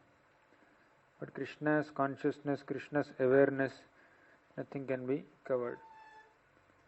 So things of this world are inevitably destroyed by one means or the other. There is constant change and destruction that is happening. What is that called? There's 4 kinds of pralaya. There is Nitya Pralaya. Nitya Pralaya is the constant deterioration that happens. Now you keep this flower garland here, and the flowers will not remain fresh as the time progresses. The freshness and the fragrance of a flower today, as soon as it is plucked from the tree, will not remain tomorrow. And day after tomorrow it will become even more less. Right? So like that. So time itself causes the eventual decay of everything created, a fruit or anything. So even in living bodies and other things whose existence continues for some time, there is a constant flux of various qualities that are destroyed and replaced by others. Something is getting destroyed and it's getting replaced. Right? So hairs will fall off and new grays will grow. Nails will fall off and new nails may grow. Right? Cells will be destroyed and the new cells may replace them. So in contrast to all this, the Lord's awareness is never disrupted by anything. Only out of ignorance could one imagine him to be an ordinary human being subject to material conditions. Lord cannot be covered by what are in fact his own expansions. So, an ordinary living entity may be subjected to familiarity or illusion or something like that, disrespect, disregard, and not valuing things which are supposed to be valued and giving overemphasis to things that are not supposed to be very important in his life, etc., etc. But the Lord's awareness and consciousness cannot be deviated by all these temporary dualities. That's what Narada Muni is highlighting. Athocurmunayo rajan abhashyanakadundubhim sarvesham srinvatam rajnam tathaiva ramayoh. No, Sukadeva Goswami is continuing. No, because Narada Muni spoke like this, he was addressing the sages. Sukadeva Goswami is saying that the sages then started speaking again, addressing Vasudeva now. While so many other kings and Krishna and Balaram, all of them were listening, the sages started speaking to Vasudeva. Karmana karma nirhara yesha sadhu nirupatah yat shraddhaya yajet vishnum sarva yagneshwaram makhaihi. The sages said, it has been definitely concluded that work is counteracted by further work when one executes Vedic sacrifices as a means of worshipping Vishnu, the Lord of all sacrifices, with sincere faith. So what was Vasudeva's inquiry? He said that how do I come out of the reactions of the work that I performed? Karmana karma nirhara.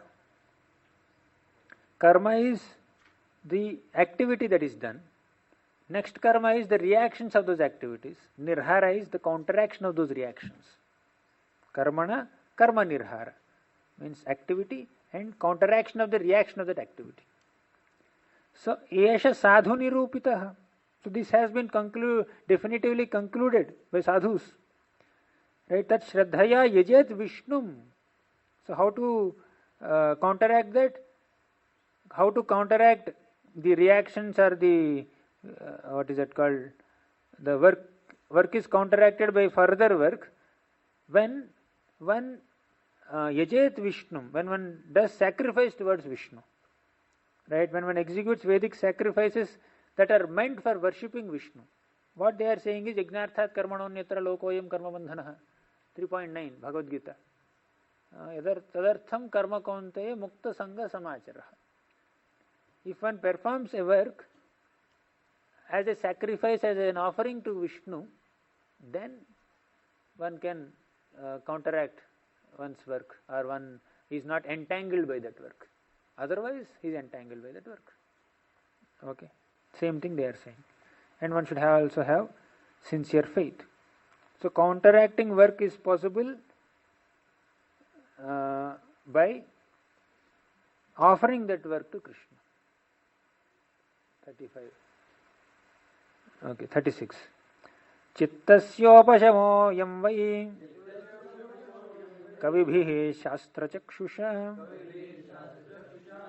darshitah sugamo yogo dharmasyatma mudavaha. Learned authorities who see through the eye of scripture have demonstrated that this is the easiest method of subduing the agitated mind and attaining liberation, and that it is a sacred duty which brings joy to the heart. This process of offering one's endeavors for the satisfaction of Krishna is considered the most easiest method, right, of subduing this agitated mind and attaining liberation, like that. And who said this? Kavibhi Shastra Chakshusha. Kavibhi means great learned people. Shastra Chakshusha means who had the power to see through the scriptures. They have the lens of scriptures through which they see this world. Such people said that the best way of counteracting work is to offer the work to Krishna. Ayam svastyayana pantha dvijater grahamedhinah yachshraddha yapata vittena shuklene purushah. This is the most auspicious path for a religious householder of the twice-born order to selflessly worship the Supreme Personality of Godhead with wealth honestly obtained. Same thing they are re-emphasizing. Ayam swastyayanaha pantha. Swastyayanaha means that which causes auspiciousness. Pantha is the path. Dvijater grahamedhinaha yat shraddhaya apta vittena. So all the twice-born people are recommending like this. Yat shraddhaya, with faith, apta vittena, whatever vitta, wealth that one person has obtained by honest means, by not by stealing or robbery or by other gambling methods. So whatever wealth one has obtained by honest means, with that Shuklena ijyeta purushaha. Right? Ijyeta means worshipping. Purusha is Krishna. We should worship the Supreme Lord with the wealth that you have attained honestly. This is the path prescribed by great learned sages for householders. Simple thing.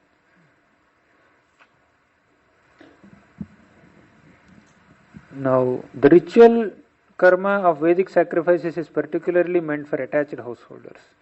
Those who are already renounced in Krishna consciousness, like Vasudeva himself, need not cultivate their faith in the Lord's devotees, and need only cultivate faith in the Lord's devotees, His deity, His form, His name, etc. Right? They don't have to undergo certain ritualistic things, rituals. Vittaishanam yagnadanair grahairdara sutaishanam atmalokaishanam deva kalena vishrujed buddha grame tyaktaishanah sarve yayurdhirastapovaram.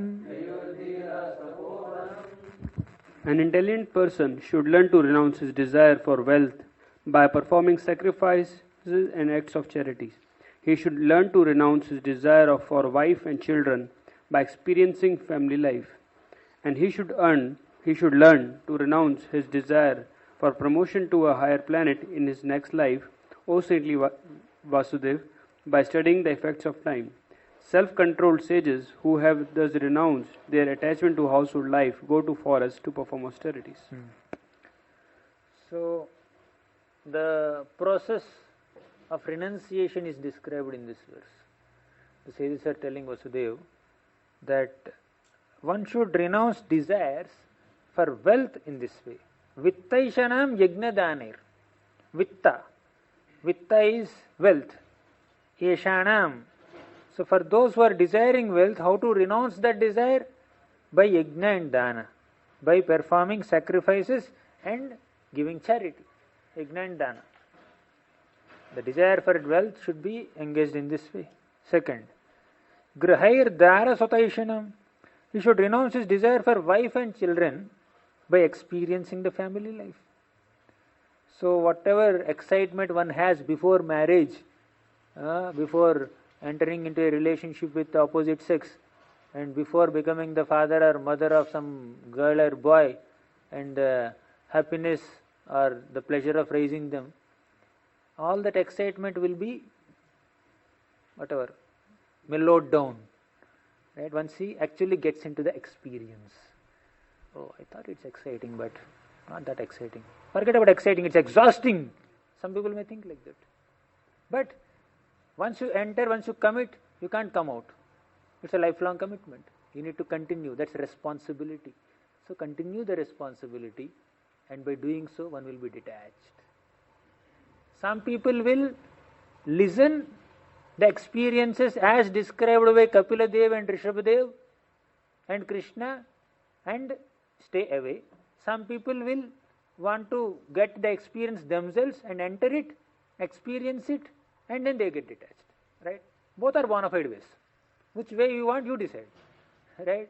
But both are bona fide. So here sages are saying that the renounce, the desire for wife and children may be renounced by experiencing family life or by hearing. Third, and he should learn to renounce his desire for promotion to higher planets in the next life by studying the effects of time. Some people have so much of excitement. What excitement? I will do yajna, dana, tapa, this and that, and I will go to heaven. Swargam. I will go to Swarga. I will enjoy with all the Apsarasas there. Rambha, Orosi, Menaka, Tilottama will come and dance in front of me when I am sitting on the throne. So these are some aspirations of some people. What should they listen? They listen from Bhagavatam 5th canto, prayers of the residents of Jambudvipa. All the great residents of heavenly planets are glorifying Bharatavarsha. Right? What they are saying? Nayatra Vaikuntha Katha Sudhapaga na sadhavo Bhagavatas tadashrayah na yatra Yagnesha Makha Mahotsava Surepi Lokopi na Vaisa Sevyatam. The place where Krishna Katha, the river of Krishna Katha is not flowing, na yatra Vaikuntha Katha Sudhapaga na sadhavo Bhagavatas tadashrayah. The place where sadhavas, sadhus, Bhagavatas are not there who are taking shelter of that river. Third, na yatra Yagnesha Makha Mahotsava, the place where great celebrations and festivals of Janmashtami, Radhashtami and Nam Sankirtan, all these are not going. That place is not worth living. Suresha Lokopi, although it is the abode of the king of demigods, Indra's abode, Swarga also, na sevyatam. It's not worth living there. Better to live in the airtight bag of mother's womb and not come out of that womb and may we be bitten by the bugs and insects within the mother's womb. May we be tormented by the spicy food that the pregnant mother eats. We don't mind there if we have an opportunity to remember Krishna. Instead of coming out of that womb and staying in a place where there is no Krishna Katha, where there are no devotees and where there are no festivals. This is the conclusion of whom? Demigods. Right? So, by studying the effects of time, kshine punye martya lokam vishanti. So once you have money, so with say 50,000 rupees you enter a shopping mall, go from one floor to another floor and then purchase this jeans pant and t-shirt and some perfume and deodorant and belt and whatnot, so many things may be there, right? Shoes, all that you purchase, mobile, and 50,000 is getting exhausted. You purchase a pant, 2,000 rupees gone. Purchase a t-shirt, 1,000 rupees gone. Purchase a mobile, 10,000 rupees gone. Like that your 50,000 will not remain 50,000. It will become 40, 30, 20, 10, 1 rupee. And they will say, get out. You can't be in the shopping mall just to experience AC. Just because it is outside, it is sunny. If you have some money in your pocket, then only you can experience our AC. If they detect, the shopkeepers detect that you have no money to purchase anything, you are just doing some time pass inside, they will check you out. Right? So, like that. One should, similarly, if one does not have pious credits, he cannot stay in the upper planetary systems. How will the pious credits be exhausted? By time. As time progresses, whatever time you are allocated to stay in the heavenly planets, that much time only you can stay. Now you need to study the effects of time to be detached from the desire to go to heavenly planets. So 3 things are mentioned now. Number 1, you should renounce the desire for wealth by charity and sacrifices. Number 2, you should renounce the desire for family, children and wife by experiencing family life. You should renounce the desire to enter higher planets by studying the effects of time. 3 things are mentioned. Self-controlled sages who have thus renounced their attachment to household life go to the forest to perform austerities. रणैस्त्रिभिर्द्विजो जातो देवर्षि पितॄणां प्रभो यज्ञाध्यान पुत्रैस्तानि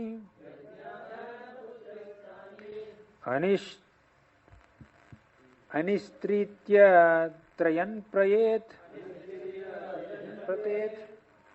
Dear Prabhu, a member of twice-bound classes is born with 3 kinds of debts: those owed to the demigods, to the sages, and to his forefathers. If he leaves his body without first liquidating these debts by performing sacrifice, studying the scriptures, and begetting children, he will fall down into a hellish condition. So one has 3 debts, and Uddhava Gita confirms that a devotee is beyond these 3 debts if he takes shelter of Mukunda's lotus feet properly. What is that verse? Devarshi bhutatrinam pitrunam nakinkaro nayam ranicha rajan sarvatmanayah sharanam sharanyam gato mukundam parihritya kartam. So, but this is a regular trend. Even Daksha says to Narada Muni, what did he say? My sons, Haryashvas and Chavalashvas, they are not relieved of these 3 debts. Debt to demigods, which is cleared by performing sacrifices. Now these people entered a renounced order of life. How can they perform sacrifices? Daksha was telling Narada Muni. He was blaming him. And debts to sages, that is done by following celibacy. And debts to forefathers, that is cleared by creating children, creating progeny, who can do some pindadan vagera, like that. Whenever a Brahmana takes birth, 3 debts are born along with him. He can pay his debt by celibacy, then sacrifice and children. This I already discussed. 40. Tvam tvadya mukto dvabhyam vai ऋषिपित्रोर महामते यज्ञैर्देव ऋणम् उन्मुच्य निर्णो शरणो भव निर्ऋणो. But you, O magnanimous soul, are already free from 2 of your debts, those to the sages and the forefathers. Now absolve yourself of your debt to the demigods by executing Vedic sacrifices, and this way free yourself completely of debt and renounce all material shelter. Earlier, before entering married life, one is practicing celibacy. After entering married life, one is creating progeny. Thus his debts to the sages and forefathers are cleared. But if he also performs sacrifices, his debts to demigods are cleared, according to the Karmakandic version. But Vasudeva doesn't have any such debts. That's mentioned in 41st verse. Vasudeva bhavan nunam bhaktya paramaya harim jagatam ishwaram prachrat sayadvam putratam gatah. O Vasudev, without doubt, you must have previously worshipped Lord Hari, the master of all worlds. Both you and your wife must have perfectly worshipped him with supreme devotion, since he has accepted the role of your son. So you are not obliged to clear these debts, because Supreme Lord is directly your son. You have performed so many austerities already. You know Dharadharana, Sutapa and Prishni. Sutapa and Prishni did austerities, and later they became Kashyapa and Aditi. Now they became Vasudeva and Devaki. So they have already done a lot. So Devarshi Bhutatranam Pitranam is already mentioned in this purport. Now Vasudeva, in his enquiry, he asked a question posing as an ordinary man. So they have answered that question by quoting ordinary scriptural injunctions. but his question is way below his standard of devotion. Now they are coming to his case. Yeah, generally this is the case, but you are beyond all this, right? So eternally liberated, father of a supreme. Okay, that 42nd verse. Now the sages concluded. Vasudeva asked the question and sages concluded. What did we discuss in this chapter so far? So first, the sages arrived there, and Krishna praised the sages, Brahmanas. Then the sages praised Krishna, offering prayers. Then when the sages were leaving, Vasudeva asked them a question. And Narada Muni, just to create the whole ambience, which is to make it relevant for a common man, he says, familiarity breeds contempt, ignoring Krishna, although Krishna is so great, his own son, ignoring him because he is only a child, he is coming to us and asking this question. So Narada Muni kind of made a clarification there.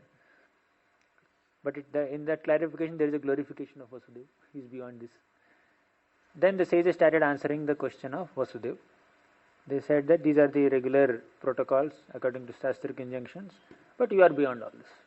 That's what they concluded. Now Sukadeva Goswami is continuing. After hearing those statements of the sages, generous Vasudeva bowed his head to the ground and praising them requested them to become his priests. Because the sages made one point. You have already cleared the debts of forefathers and sages. But by doing some rituals and sacrifices, you should clear the debt of demigods also, but you need not clear also. Right?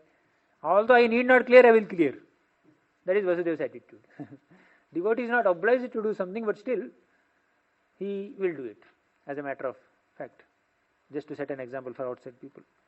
Thus requested by him, O king, the sages engaged the pious Vasudeva in performing fire sacrifices at that holy place Kurukshetra, according to strict religious principles and with most excellent ritual arrangements. Now the next few verses describe only the sacrifices part. We will just read the translations. Fine. O Maharaj Vasudeva, when Maharaj Vasudeva was about to be initiated for the sacrifice, O king, the Vrishnis came to the initiation pavilion after bathing and putting on fine clothes and garlands of lotuses. The other kings also came, elaborately ornamented, as well as all their joyful queens who wore jeweled lockets around their necks and were also clad in fine garments. The royal wives were anointed with sandalwood paste and carried auspicious items for the worship. Vridangas, patahas, conch shells, bheris, anakas, and other instruments resounded. Male and female dancers danced, and sutas and magadas recited glorifications. Sweet-voiced Gandharvas sang, accompanied by their husbands. After Vasudeva's eyes had been decorated with black cosmetic, and his body smeared with fresh butter, the priests initiated him according to scriptural rules by sprinkling him and his 18 wives with sacred water. Along with husband, wives also should sit. Wife or wives, whatever may be the number, they should sit in the sacrifice. Encircled by his wives, he resembled like a regal moon encircled by stars. So Vasudeva's principal wife is Devaki, and there are other co-wives. Right? Total 18 wives he had. And out of 18, 6 were her own sisters. So their names are mentioned in the purport. Someone read the translation. Vasudeva received initiation along with his wives, who wore silk saris and were adorned with bangles, necklaces, ankle bells, and earrings. With his body wrapped in a deer skin, Vasudeva shone splendidly. My dear Maharaj Parikshit, Vasudeva's priest and the officiating members of the assembly, dressed in silk dhotis and jewelled ornaments, looked so effulgent that they seemed to be standing in the sacrificial arena of Indra, the killer of Vrita. At that time, Balram and Krishna, the lords of all living entities, shone forth with great majesty in the company of their respective sons, wives, and other family members, who were expansions of their opulences. Performing various kinds of Vedic sacrifices according to the proper regulation, Vasudeva worshipped the Lord of all sacrifices, sacrificial paraphernalia, mantras, and rituals. He executed both primary and secondary sacrifices, offering oblations to the sacred fire, and carrying out other aspects of sacrificial worship. So, ijenu yagnam vidhina agnihotradi lakshanaihi prakritaihi vaikritaihi yagneir. The third line says prakritair vaikritaihi yagneir means primary and secondary yajnas. You know, sarga is of two types, prakrita and vaikrita. Primary, sarga and visarga. They are also called prakrita and vaikrita, primary and secondary. One that is done by the Lord, one that is done by Brahmaji. Similarly, yajnas are also of different categories. There are primary yajnas and there are secondary yajnas. They are called prakrita and vaikrita. So, prakrita are the original yajnas. So, they are the Brahmana portion of the Vedic Stuti specifies the complete step-by-step procedure of only a few prototype sacrifices like Jyotishtoma and Darsha Purnamasa. They are like Prakrita. And since other yajnas are thus known by derivation from the prototype sacrifices, they are called Vaikrita.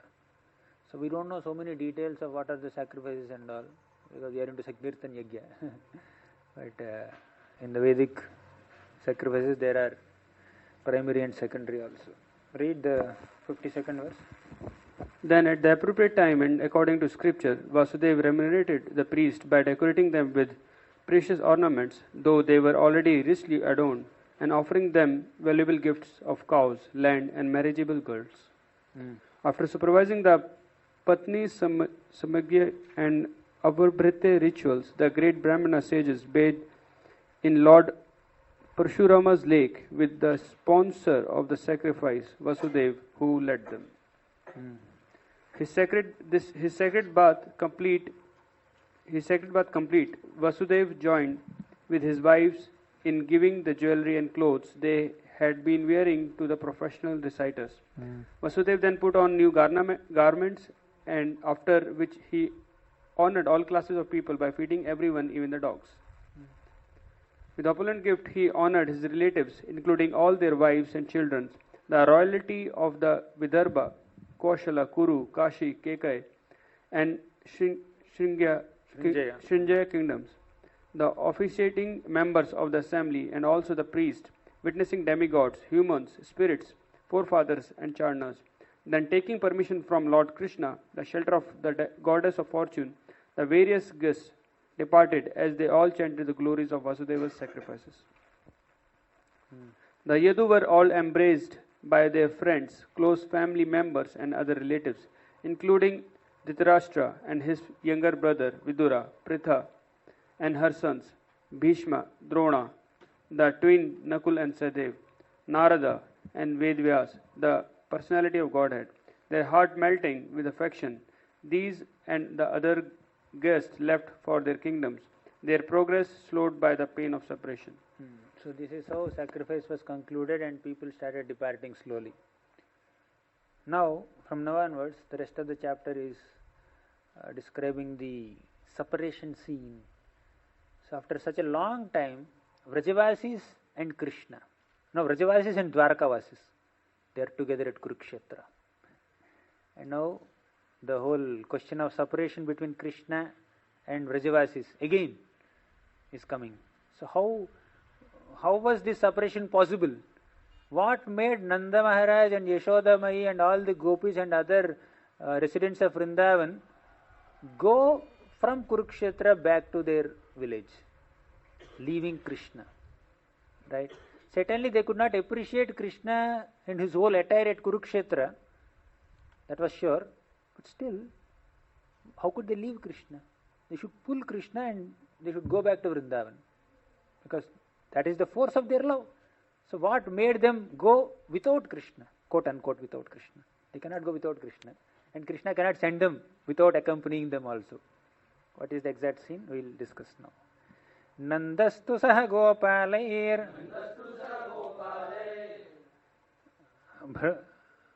bhartya पूजयार्चितः कृष्णरामोग्रसेनाद्यैर्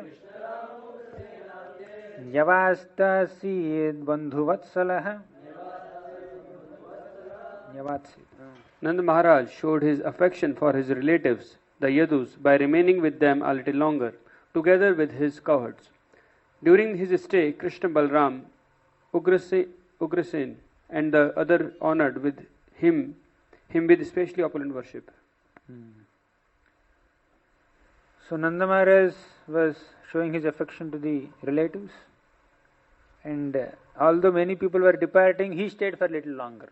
He is unable to move. Vasudevanja sotirya manorathamarnavam suhridvratah pritamana nandam ahakare sprishan.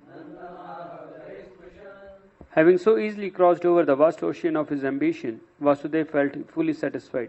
In the company of his many well-wishers, he took Nanda by the hand and addressed him as follows. So he crossed over the vast ocean of his ambition. So Vasudeva had a deep desire to inquire from the sages what he is exactly supposed to do, and he conducted elaborate sacrifices even at Kurukshetra, and he is in a more relaxed mood now. But Vrajavasis headed by Nanda Maharaj, they are in a very heavy mood now. Vasudeva was in a light-hearted mood because Krishna is right with him. There is no question of Vasudeva's separation from Krishna. The thought also did not come. But a century of separation that these Vrajavasis have experienced, and after this century they are coming and then meeting Krishna at Kurukshetra. How much anxiety they must be having within their hearts. So Nanda Maharaj's heart is very heavy, not hard, heavy. Right? He was so anxious. Now Vasudeva met Nanda. So one father of Krishna is having a very satisfied experience, and another father of Krishna, who is more closer to Krishna, is having a very heavy and morose and painful experience. You see, 100 years back, when Nanda Maharaj came to Mathura, there was a meeting between Nanda and Vasudeva in 5th chapter. You remember? Meeting between Nanda and Vasudeva. At that time, Nanda Maharaj had a very enlivened heart, very happy heart, jubilant heart. And Vasudeva is so anxious for the protection of Krishna and Balaram, who were his own sons. And Nanda Maharaj is not even aware that Vasudeva's son is with me. He is thinking that he is my son only. See, the scenes change in 1 century. Right? So, if you are happy today, don't think that you will be happy forever. If you are morose today, don't think that you will become morose forever. So, things will change. But you only have to make sure that your happiness or moroseness are connected with Krishna. What is the... No, Vasudeva and Nanda Maharaj, both were having this morose experience and happy experience in 2 different contexts, but their happiness and pain both are connected with Krishna. That we need to make sure. We cannot avoid anxiety. We should make sure that our anxiety is because of Krishna's service. And sometimes we can be happy also. Make sure that you are happy for Krishna, not because of getting some material satisfaction. Right? Now Vasudeva started speaking. Vasudeva uvacha Bhratar Ishakritah Pasho Dradamyah Sneha Samnyitah Tam Dustyajam Aham Manye Suranam Api Yoginam. Shri Vasudeva said, "My dear brother, God himself has tied the knot called affection, which tightly binds human beings together. It seems to me that even great heroes and mystics find it very difficult to free themselves from it." So Vasudeva is saying, Bharata, O brother, Nanda Maharaj, Ishakritaha Pashaha. Pasha is this rope which is a knot which is made by rope, right? Pasha, noose. So this is Ishakritaha. This pasha is because of this bondage, bonding is because of the Supreme Controller Krishna. Drinam yaha sneha samyitaha. What is the name of that pasha? Sneha pasha. So Kunti was praying, Sneha pasha mimam chindi dradham pandushu vrishnishu. So this Sneha pasha is created by Isha, and great devotees aspire to cut that pasha if that is because of some material affection. But whether pain or pleasure, devotees experience a lot of emotions in that because of that pasha when it is connected with Krishna. Now the pasha that is between Vasudeva and Nanda Maharaj with Krishna in the center is purely spiritual, right? So Bhrata, he is addressing him as brother. We have a relationship as brothers. And where did this bondage of sneha come from? Because of Isha. Ishakritaha pasho. Rinam yaha sneha samyitaha. Tam dustyajam aham manye. Dustyajam. It's very difficult to give up. This pasha, this sneha pasha is very difficult to give up. I am thinking like that. Aham manye. Suranam apayoginam. It is very difficult for Suranam, very great heroes, accomplished persons. Yoginam, for yogis also it is very difficult to give up. Heroic leaders of men try to transcend their petty attachment by force of will. By my willpower, I will give up all my material attachments. Even introspective sages also, by pursuing knowledge, they say that we will give up our material attachments. Well, it's not very easy. But the Lord's illusory energy, Maya, is so strong that any conditioned soul is entrapped by that bondage. Only by taking shelter of Krishna, the Lord of Maya, can one become immune to her influence. Same thing. Daivi hiesha gunamayi mama maya duratteya mameva ye prapadyante maya metam tarantite. That's what the purport is all about. This knot of affection cannot be given up so easily. However much philosophy you know, however austerity you must have done, the material affection will immediately come. It's a general message. Of course, the center of their affection is Krishna, but in our case, the center of affection may or may not be Krishna many times. Mostly not, right? Mostly it is not Krishna. There is a tight knot. One is N-O-T, another is K-N-O-T. So, 61st verse, Prabhupada, Chakravartipad is saying, I think these bonds of affection are hard to cut. Durbhidam. For warriors by strength and for yogis by knowledge. Warriors, heroes, Suranam, they try to cut the knots by their weapons, strength, physical strength. And yogis try to cut by knowledge. But both will fail. So the meaning is, throughout the day and night, the two of you are tightly bound by the rope of affection for my sons. Vasudeva is saying, you and Yashoda, you both are tightly connected and are knotted by your affection for my sons. Vasudeva is saying. Now, 62nd verse. Asmav apratikalpeyam यत्कृताग्नेषु सप्तमैः मैत्यर्पिता फलाचापि न निवर्तेत कर्हिचित्. Indeed, the Supreme Lord must have created the bonds of affection for such exalted saints as you have never stopped showing matchless friendship towards us ingrates, although it has never been properly reciprocated. So when Vasudeva was in great anxiety for the protection of Krishna, it is Nanda Maharaj who actually protected him, even without his knowledge. So Kamsa was threatening to kill all the sons of Vasudeva. 6 sons he already killed. So now 7th son was understood to be a miscarriage, but we know what happened to the 7th son. 8th son Krishna was born, And Vasudeva had no means to protect this small baby. When the Supreme Personality of Godhead directly incarnated as his son was sitting in his laps, Vasudeva had no ability to protect him, to maintain him, to serve him. So, in such a predicament, Vasudeva took that Krishna and gave to Nanda Maharaj without even informing him. Secretly kept him in Nanda Maharaj's house. 100% sure that Nanda Maharaj will protect this child. Right, like that, more than a decade passed. And now Vasudeva is saying very humbly that we are not grateful to you. We are ingrates. We are not sufficiently grateful to you. The favor that you have done for us. When Kamsa was alive, every moment was life-threatening to us.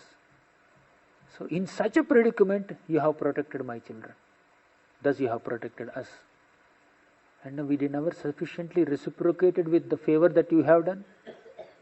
So 10 years you have protected my children, and now 100 years you are away from my children.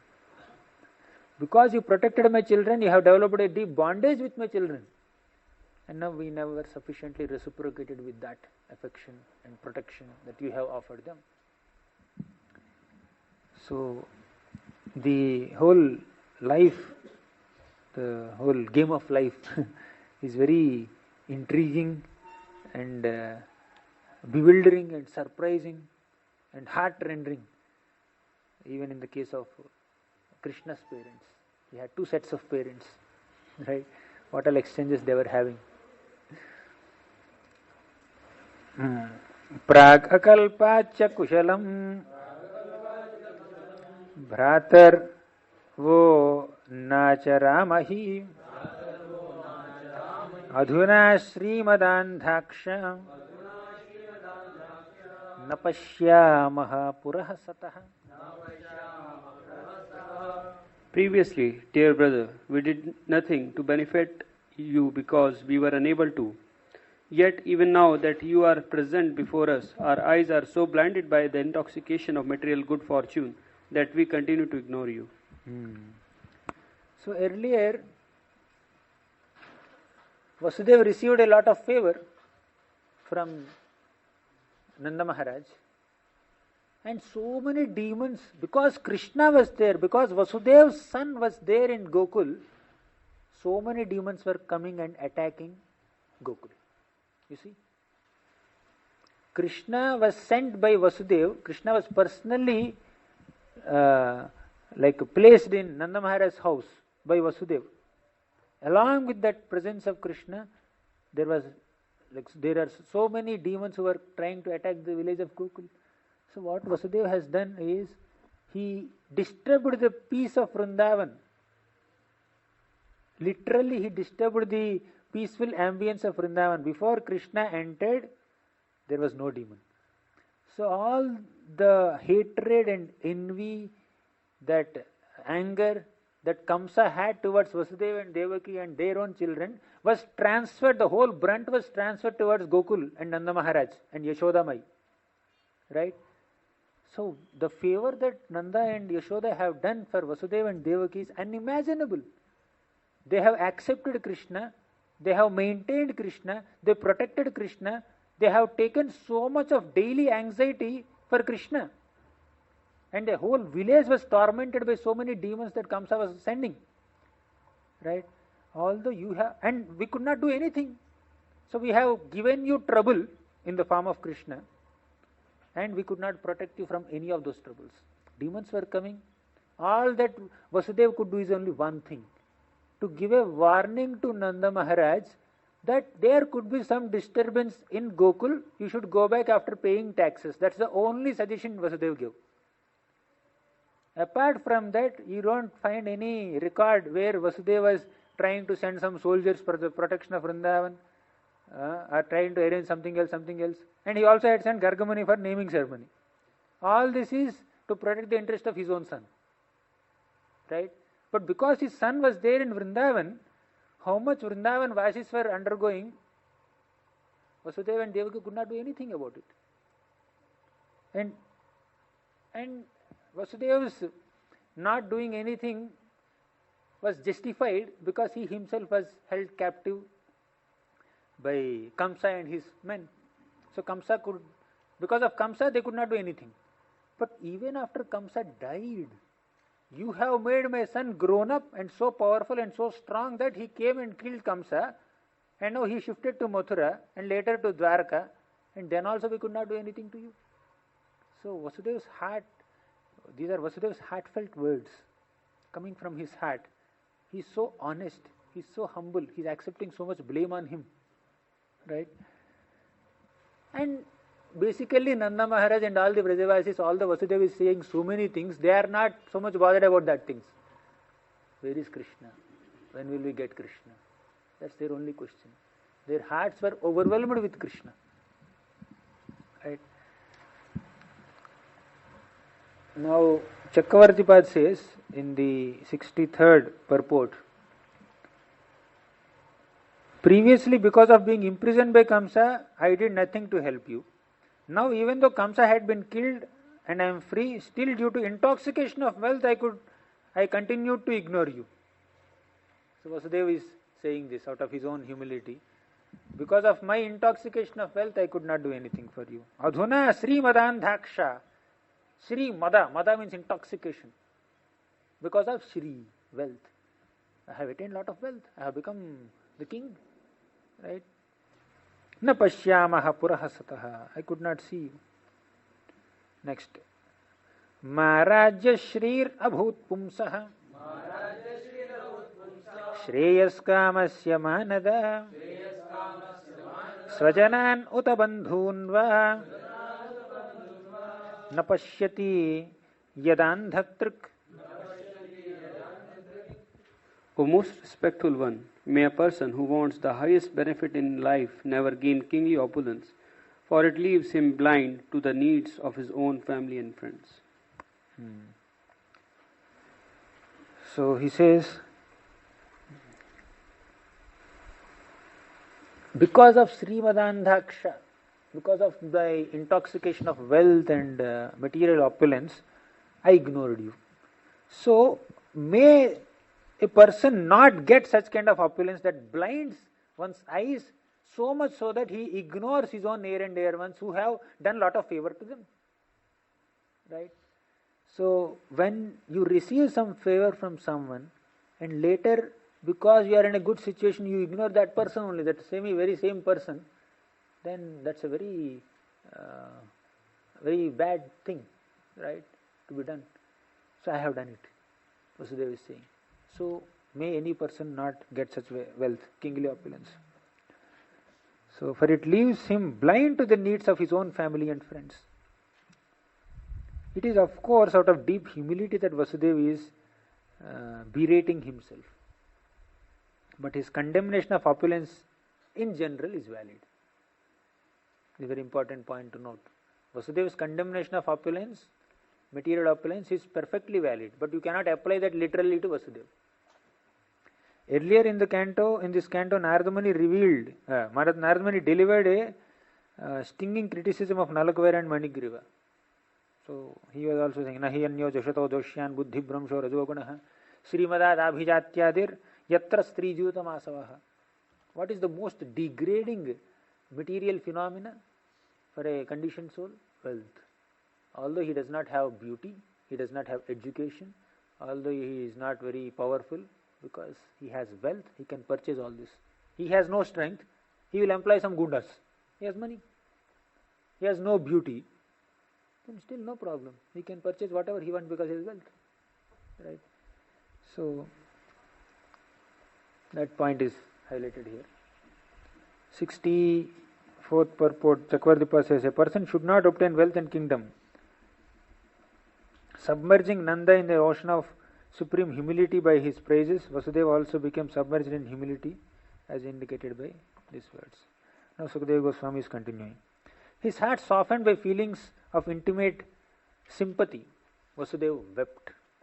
His eyes brimmed with tears as he remembered the friendship Nanda had shown him.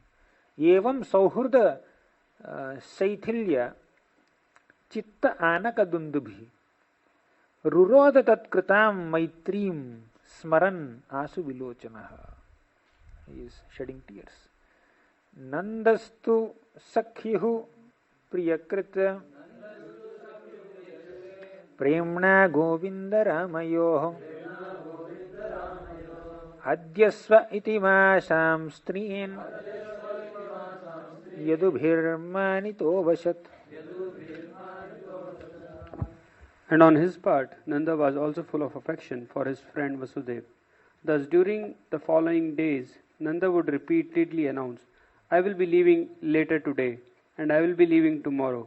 But out of love for Krishna and Balram, he remained there for 3 more months, honored by all the Yadus.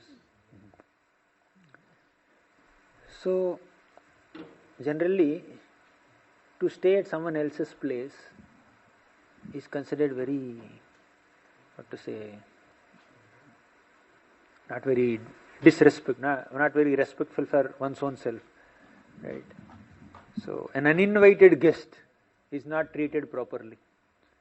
But when the guest himself says, I want to stay here, I want to stay here, I want to stay here, it's like he's demeaning himself only, right?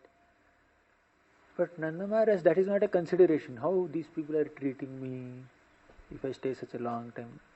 Krishna is here. My attachment is here. I will be here. I'll go today, I'll go tomorrow. Like that, he's just postponing his travel only but staying with Krishna. Right? So that to that extent, because all these great devotees, Vasudeva, Nanda Maharaj and all the Vrajavasis, they are not so much bothered about their own false ego, their own self-esteem, their own profile and image in the eyes of the public. They are more concerned about their love for Krishna. If I see Krishna here, staying at Kurukshetra or Dwaraka or Mathura, I will be able to understand his needs. I should be able to serve him. I may get some opportunity to render some service to him. They were just looking for it. Right? Even if other people ignore me, that's fine. I can undergo such humiliation and embarrassment to serve Krishna. So that's what book distribution is. Right? People will ridicule you. People will look through you. Right? People may, chastise you, doubt you, right? Glance at you, pass sarcastic comments at you. But still, I want to give him Krishna. So Prabhupada is just making us habituated to this kind of phenomena, that we give more importance to Krishna's interests than our own selfish interests, our own ego, our own image, our own profile, our own humiliation or embarrassment. Does it serve Krishna's purpose? Does it make Krishna happy? I'll do it. No problem. People may think in various ways. After settling that he would leave first thing in the morning, Nanda Maharaj would then decide, I shall go later today. Then when the afternoon came, he would say, I will go until tomorrow. I will stay until tomorrow, like that.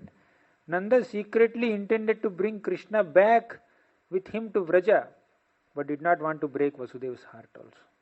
Like the 3 months passed, not 3 days, 3 months passed. Thus his indecision continued for 3 months. Where? In Kurukshetra.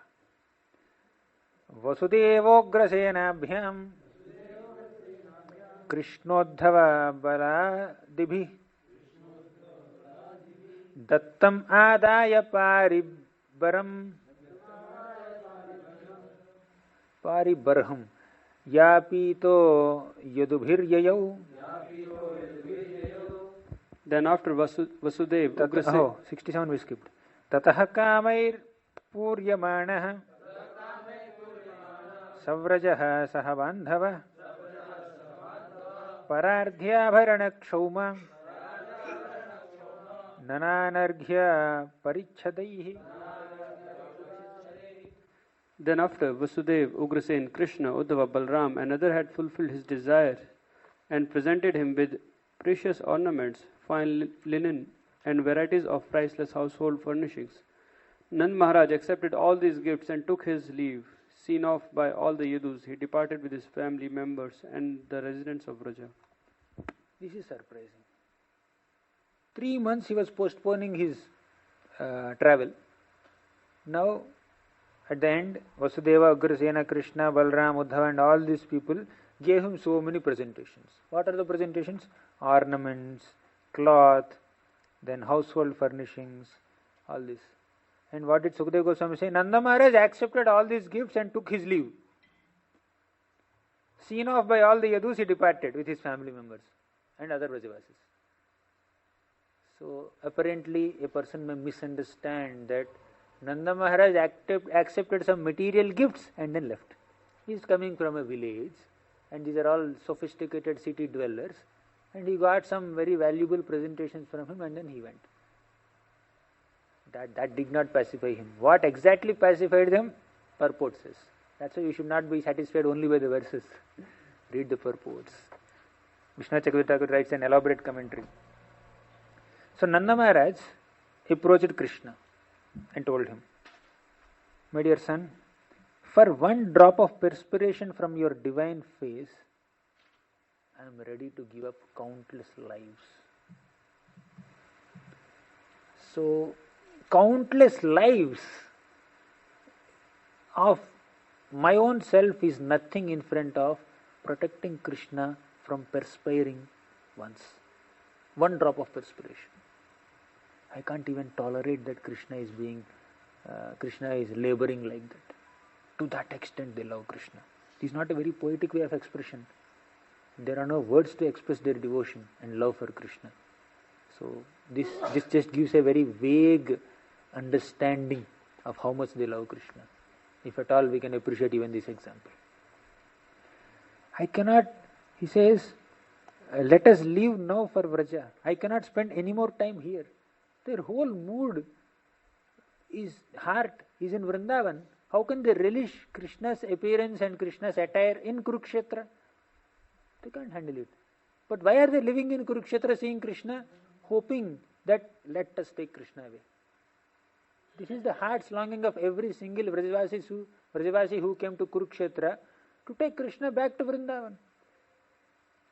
Then he went to Vasudeva and told him, my dear friend, please send Krishna to Vraja.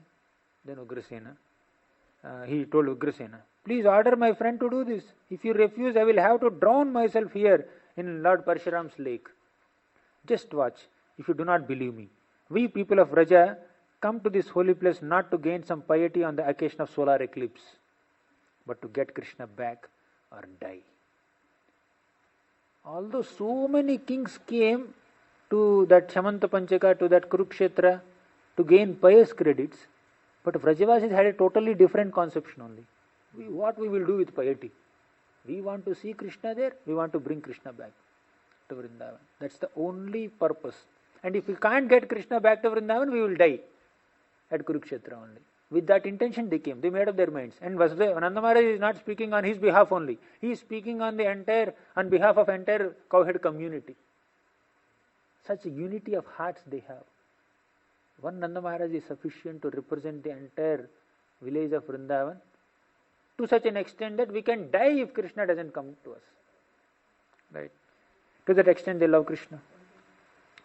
We people of Vraja came to this holy place not to gain some piety on the occasion of solar eclipse, but to get Krishna back or die. So hearing such desperate words from Nanda Maharaj, Vasudeva and other people tried to pacify him with valuable gifts. Right? So what happened before they gave gifts is mentioned here. So Vasudeva is very well versed in arts of diplomacy. Since childhood he is being raised in such royal palaces. He knows the political affairs. He employs this diplomacy to pacify Kamsa also. Right? So he employed the same thing here. Vasudeva consulted with his most trustworthy advisors and satisfied Nanda Maharaj by telling him, my dearest friend, O King of Vraja, it is of course true that none of you can live without Krishna. We understand this. And how can we allow you to kill yourselves? Therefore, by all means, I must send Krishna to Vraja. I will do so right after we accompany him and relatives and friends amongst many helpless women back to Dwaraka. We will send Krishna, but let Krishna come along with us to Dwaraka all the way. We cannot send right from Kurukshetra. I will send him from Dwaraka.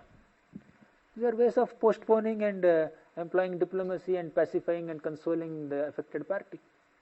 Right? You may not have a pakka plan to execute it, but you need to say it so that the opposite person is pacified. That's what Vasudeva is doing. Then the very next day, without trying to obstruct him in any way, I will let him leave for Vraja at an auspicious time of the day. This I swear you 1,000 times over. After all, how can we who came here with Krishna go home without him? We came here with Krishna. Krishna should come with us to whom? What will people say about us? You are a great scholar in all matters, so please forgive me for making this request to you. You are a great scholar. All this we need to say. For example, Sanatana Goswami was trying to escape from the jail. He went to the jail keeper and said, you are a great scholar. Usko kuch pata nahi. He doesn't know anything. You are a great Pandit. You are learned in Quran and other things. Just to satisfy him, he said it so that he can release him. Of course, this is not so much at that level, but nevertheless, there is some kind of diplomacy that is employed in this. Next, Ugrasena addressed Nanda Maharaj. My dear master of Vraja, I will bear witness to Vasudeva's statement. Vasudeva promised you that as soon as all of us return to Dwaraka, along with Krishna, the next day Krishna will return to Vraja. That Vasudeva promised and I am witness. So, still, Nanda Maharaj is silently watching. Till you send Krishna, I am not satisfied. You speak whatever you want to speak. Then Krishna, joined by Uddhava and Balram, spoke to Nanda Maharaj in private, not in front of Ugrasena and other people also. My dear father, if I go directly to Vraja today, leaving aside all these Vrishnis, they will die from the pain of separation from me. Then many thousands of enemies more powerful than even Keshi and Arishta will come and annihilate all these kings. Krishna is telling. Since I am omniscient, I know what is inevitably going to happen to me. Listen as I will describe it to you. So from here onwards a very important paragraph is coming. I will receive an invitation from Yudhishthir. There I will kill Shishupala. After which I will again return to Dwaraka and kill Shalva. Some of these incidents were already described in 10th canto, and understand that 10th canto is not chronological. And one purport that the chronology is mentioned. Next I will travel to a place just south of Mathura to save you by killing Dantavakra. I will then go back to Vraja, see all my old friends and again sit in your lap with great pleasure. Indeed, with great happiness, I will spend the rest of my life with you. God has written this fate on my forehead, and it has been written on your foreheads, that until the day I return, you must tolerate separation from me. Neither of our destinies can possibly be changed.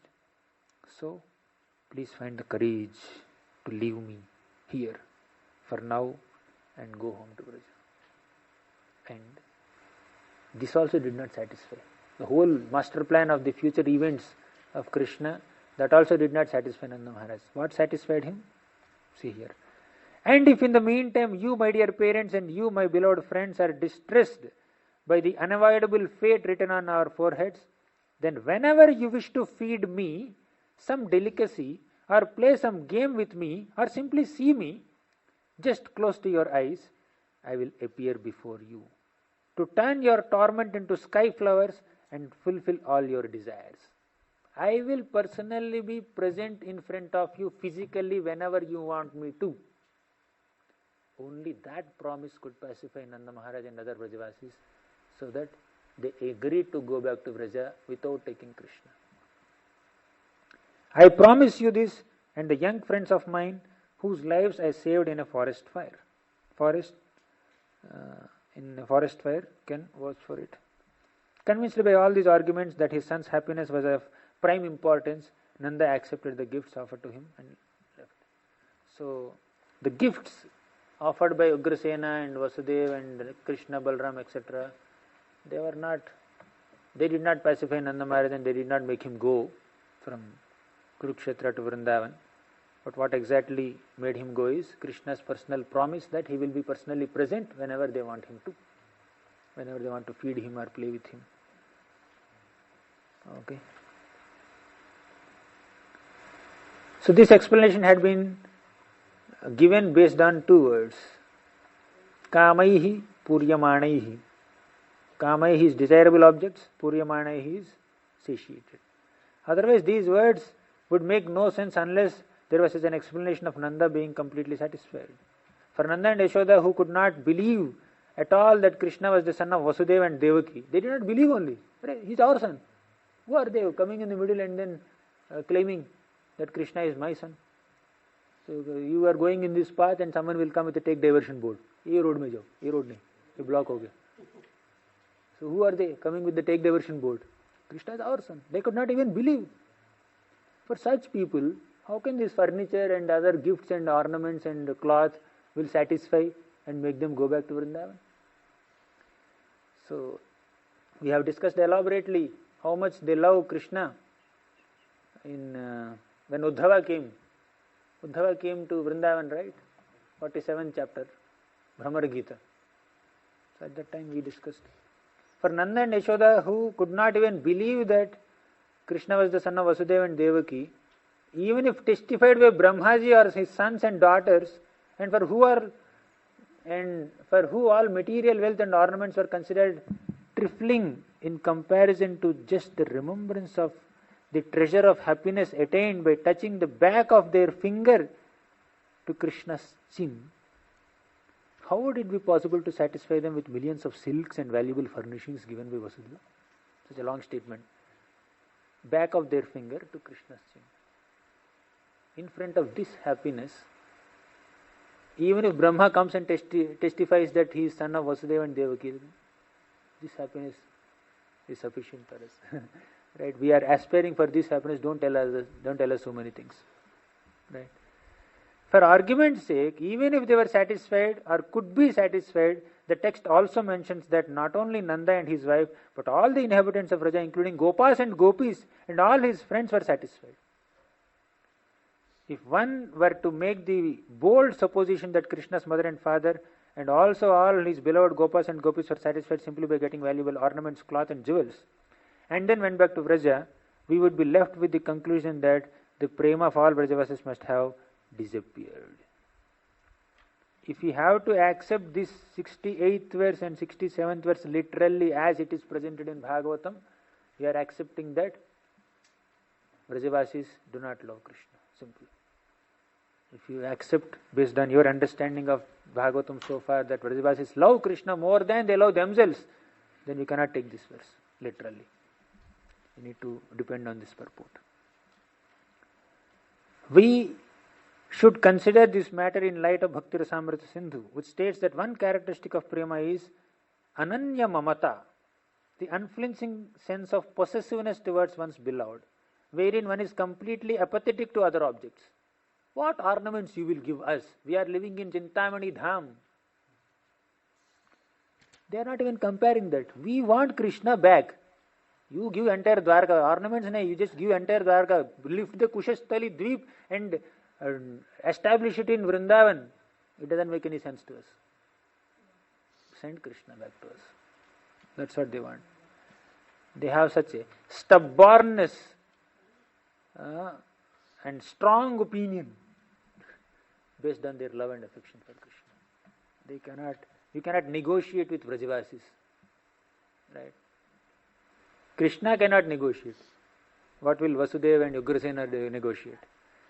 Unable to withdraw their minds from Lord Govinda's lotus feet, where they had surrendered them, Nanda and cowherd men and women returned to Mathura. Nando gopascha gopyascha govinde charanambuje manahakshiptam punarhartum anisha mathuram yayuhu bandhushu pratiyateshu vrishnayah krishna devatah Viksha pravrisham ashanad yayuho dvaravatim punah. Their relatives having thus departed and seeing that the rainy season was approaching, the Vrishnis, whose only lord was Krishna, went back to Dwarka. Then they told the people of the city about the festive sacrifices performed by Vasudeva and about everything else that happened during their pilgrimage, especially how they had met their loved ones. Okay. So these people went to Dwarka, those people went to Vrindavan from Kurukshetra, and other people already departed earlier, 3 months back. So this is one more glimpse of the affection of Vrajavasis towards Krishna. Thank you all very much. Grantaraj Srimad Bhagavatam ki jai, Srila Prabhupada ki jai.